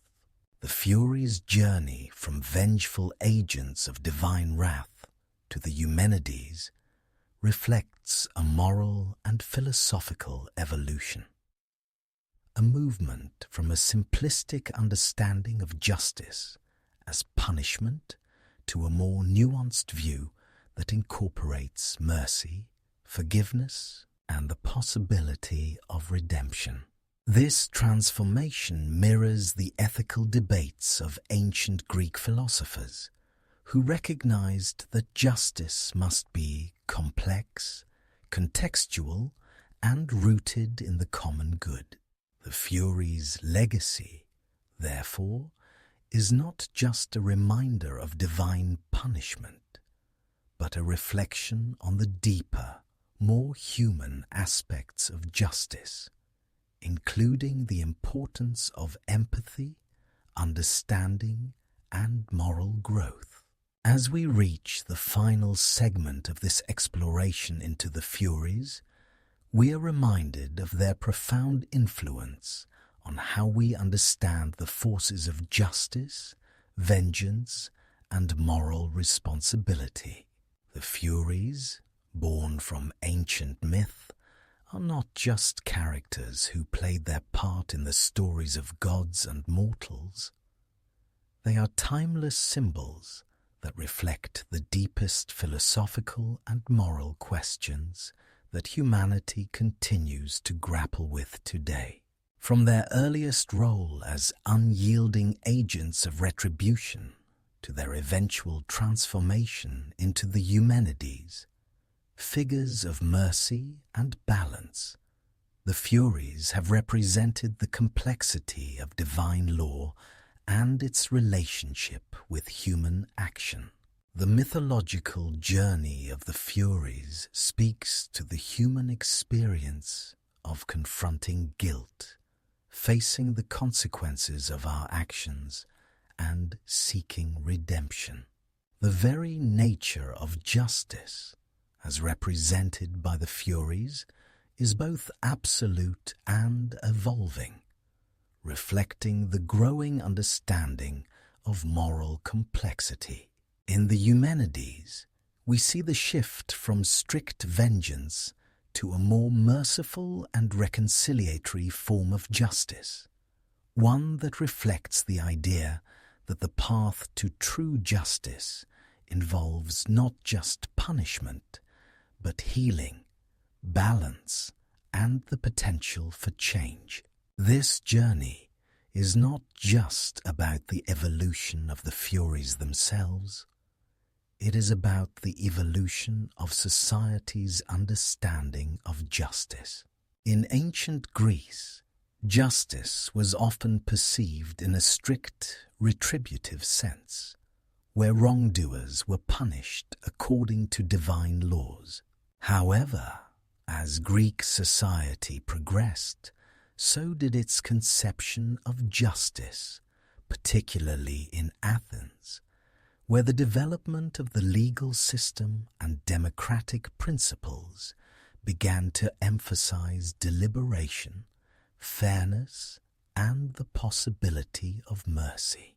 The transformation of the Furies into the Eumenides marks a shift from a world governed by blind retribution to one in which justice is tempered by wisdom, understanding, and compassion. The Furies' transformation also mirrors the changing morale and legal landscape of the world. As societies grow and evolve, so too must their concept of justice. The story of the Furies is a reminder that justice must not only be about punishing the guilty, but about restoring balance, healing, and creating a just world for all. In a modern context, this speaks to the importance of restorative justice systems that seek to address the underlying causes of harm and provide opportunities for rehabilitation, healing, and reconciliation. Just as the Furies became protectors of justice in their more merciful form, so too must modern legal systems evolve to ensure that justice is not simply about vengeance, but about creating a better, more just world. The Furies are also a reflection of the psychological toll that guilt and moral responsibility can have on individuals. Orestes, tormented by the Furies after committing matricide, exemplifies the psychological torment that guilt can bring. The Furies' role is not simply to punish. They represent the inescapable weight of moral consequences. This aspect of the Furies speaks to the inner conflict that many individuals experience when they have transgressed a moral boundary. whether through a grave crime or a smaller ethical violation. The Furies are a metaphor for the internal consequences of our actions, pushing us to confront the damage we have done and the need for moral reckoning.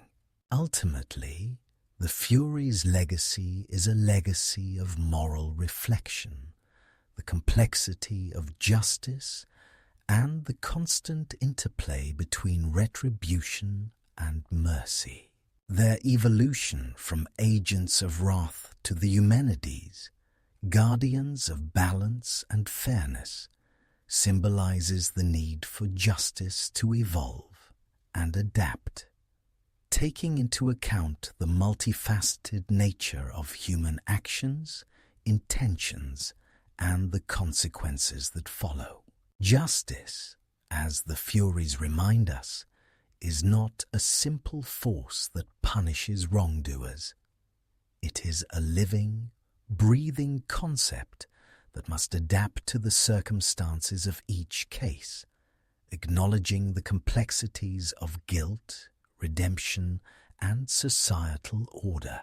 In their final form as the Eumenides, the Furies stand as symbols of the reconciliation between divine law and human understanding. They remind us that true justice is not about punishing every wrong without regard for the individual circumstances, but about ensuring that the moral fabric of society is maintained in a way that promotes healing, balance, and the possibility of redemption.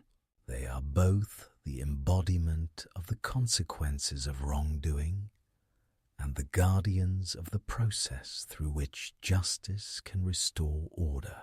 As we close this exploration of the Furies, it is clear that their mythological journey is far more than just a story of gods and mortals. It is a story that transcends time, culture, and society, offering insights into the eternal human struggle with guilt, justice, and the balance between vengeance and forgiveness. The Furies' influence, from the earliest myths to their modern interpretations, continues to shape our understanding of the forces that govern human behavior, morality, and law. Their legacy is a reminder that justice, though eternal, is never simple. It is a dynamic, evolving force that must be tempered by wisdom, compassion, and the understanding that true justice always seeks to restore balance and healing, not just retribution.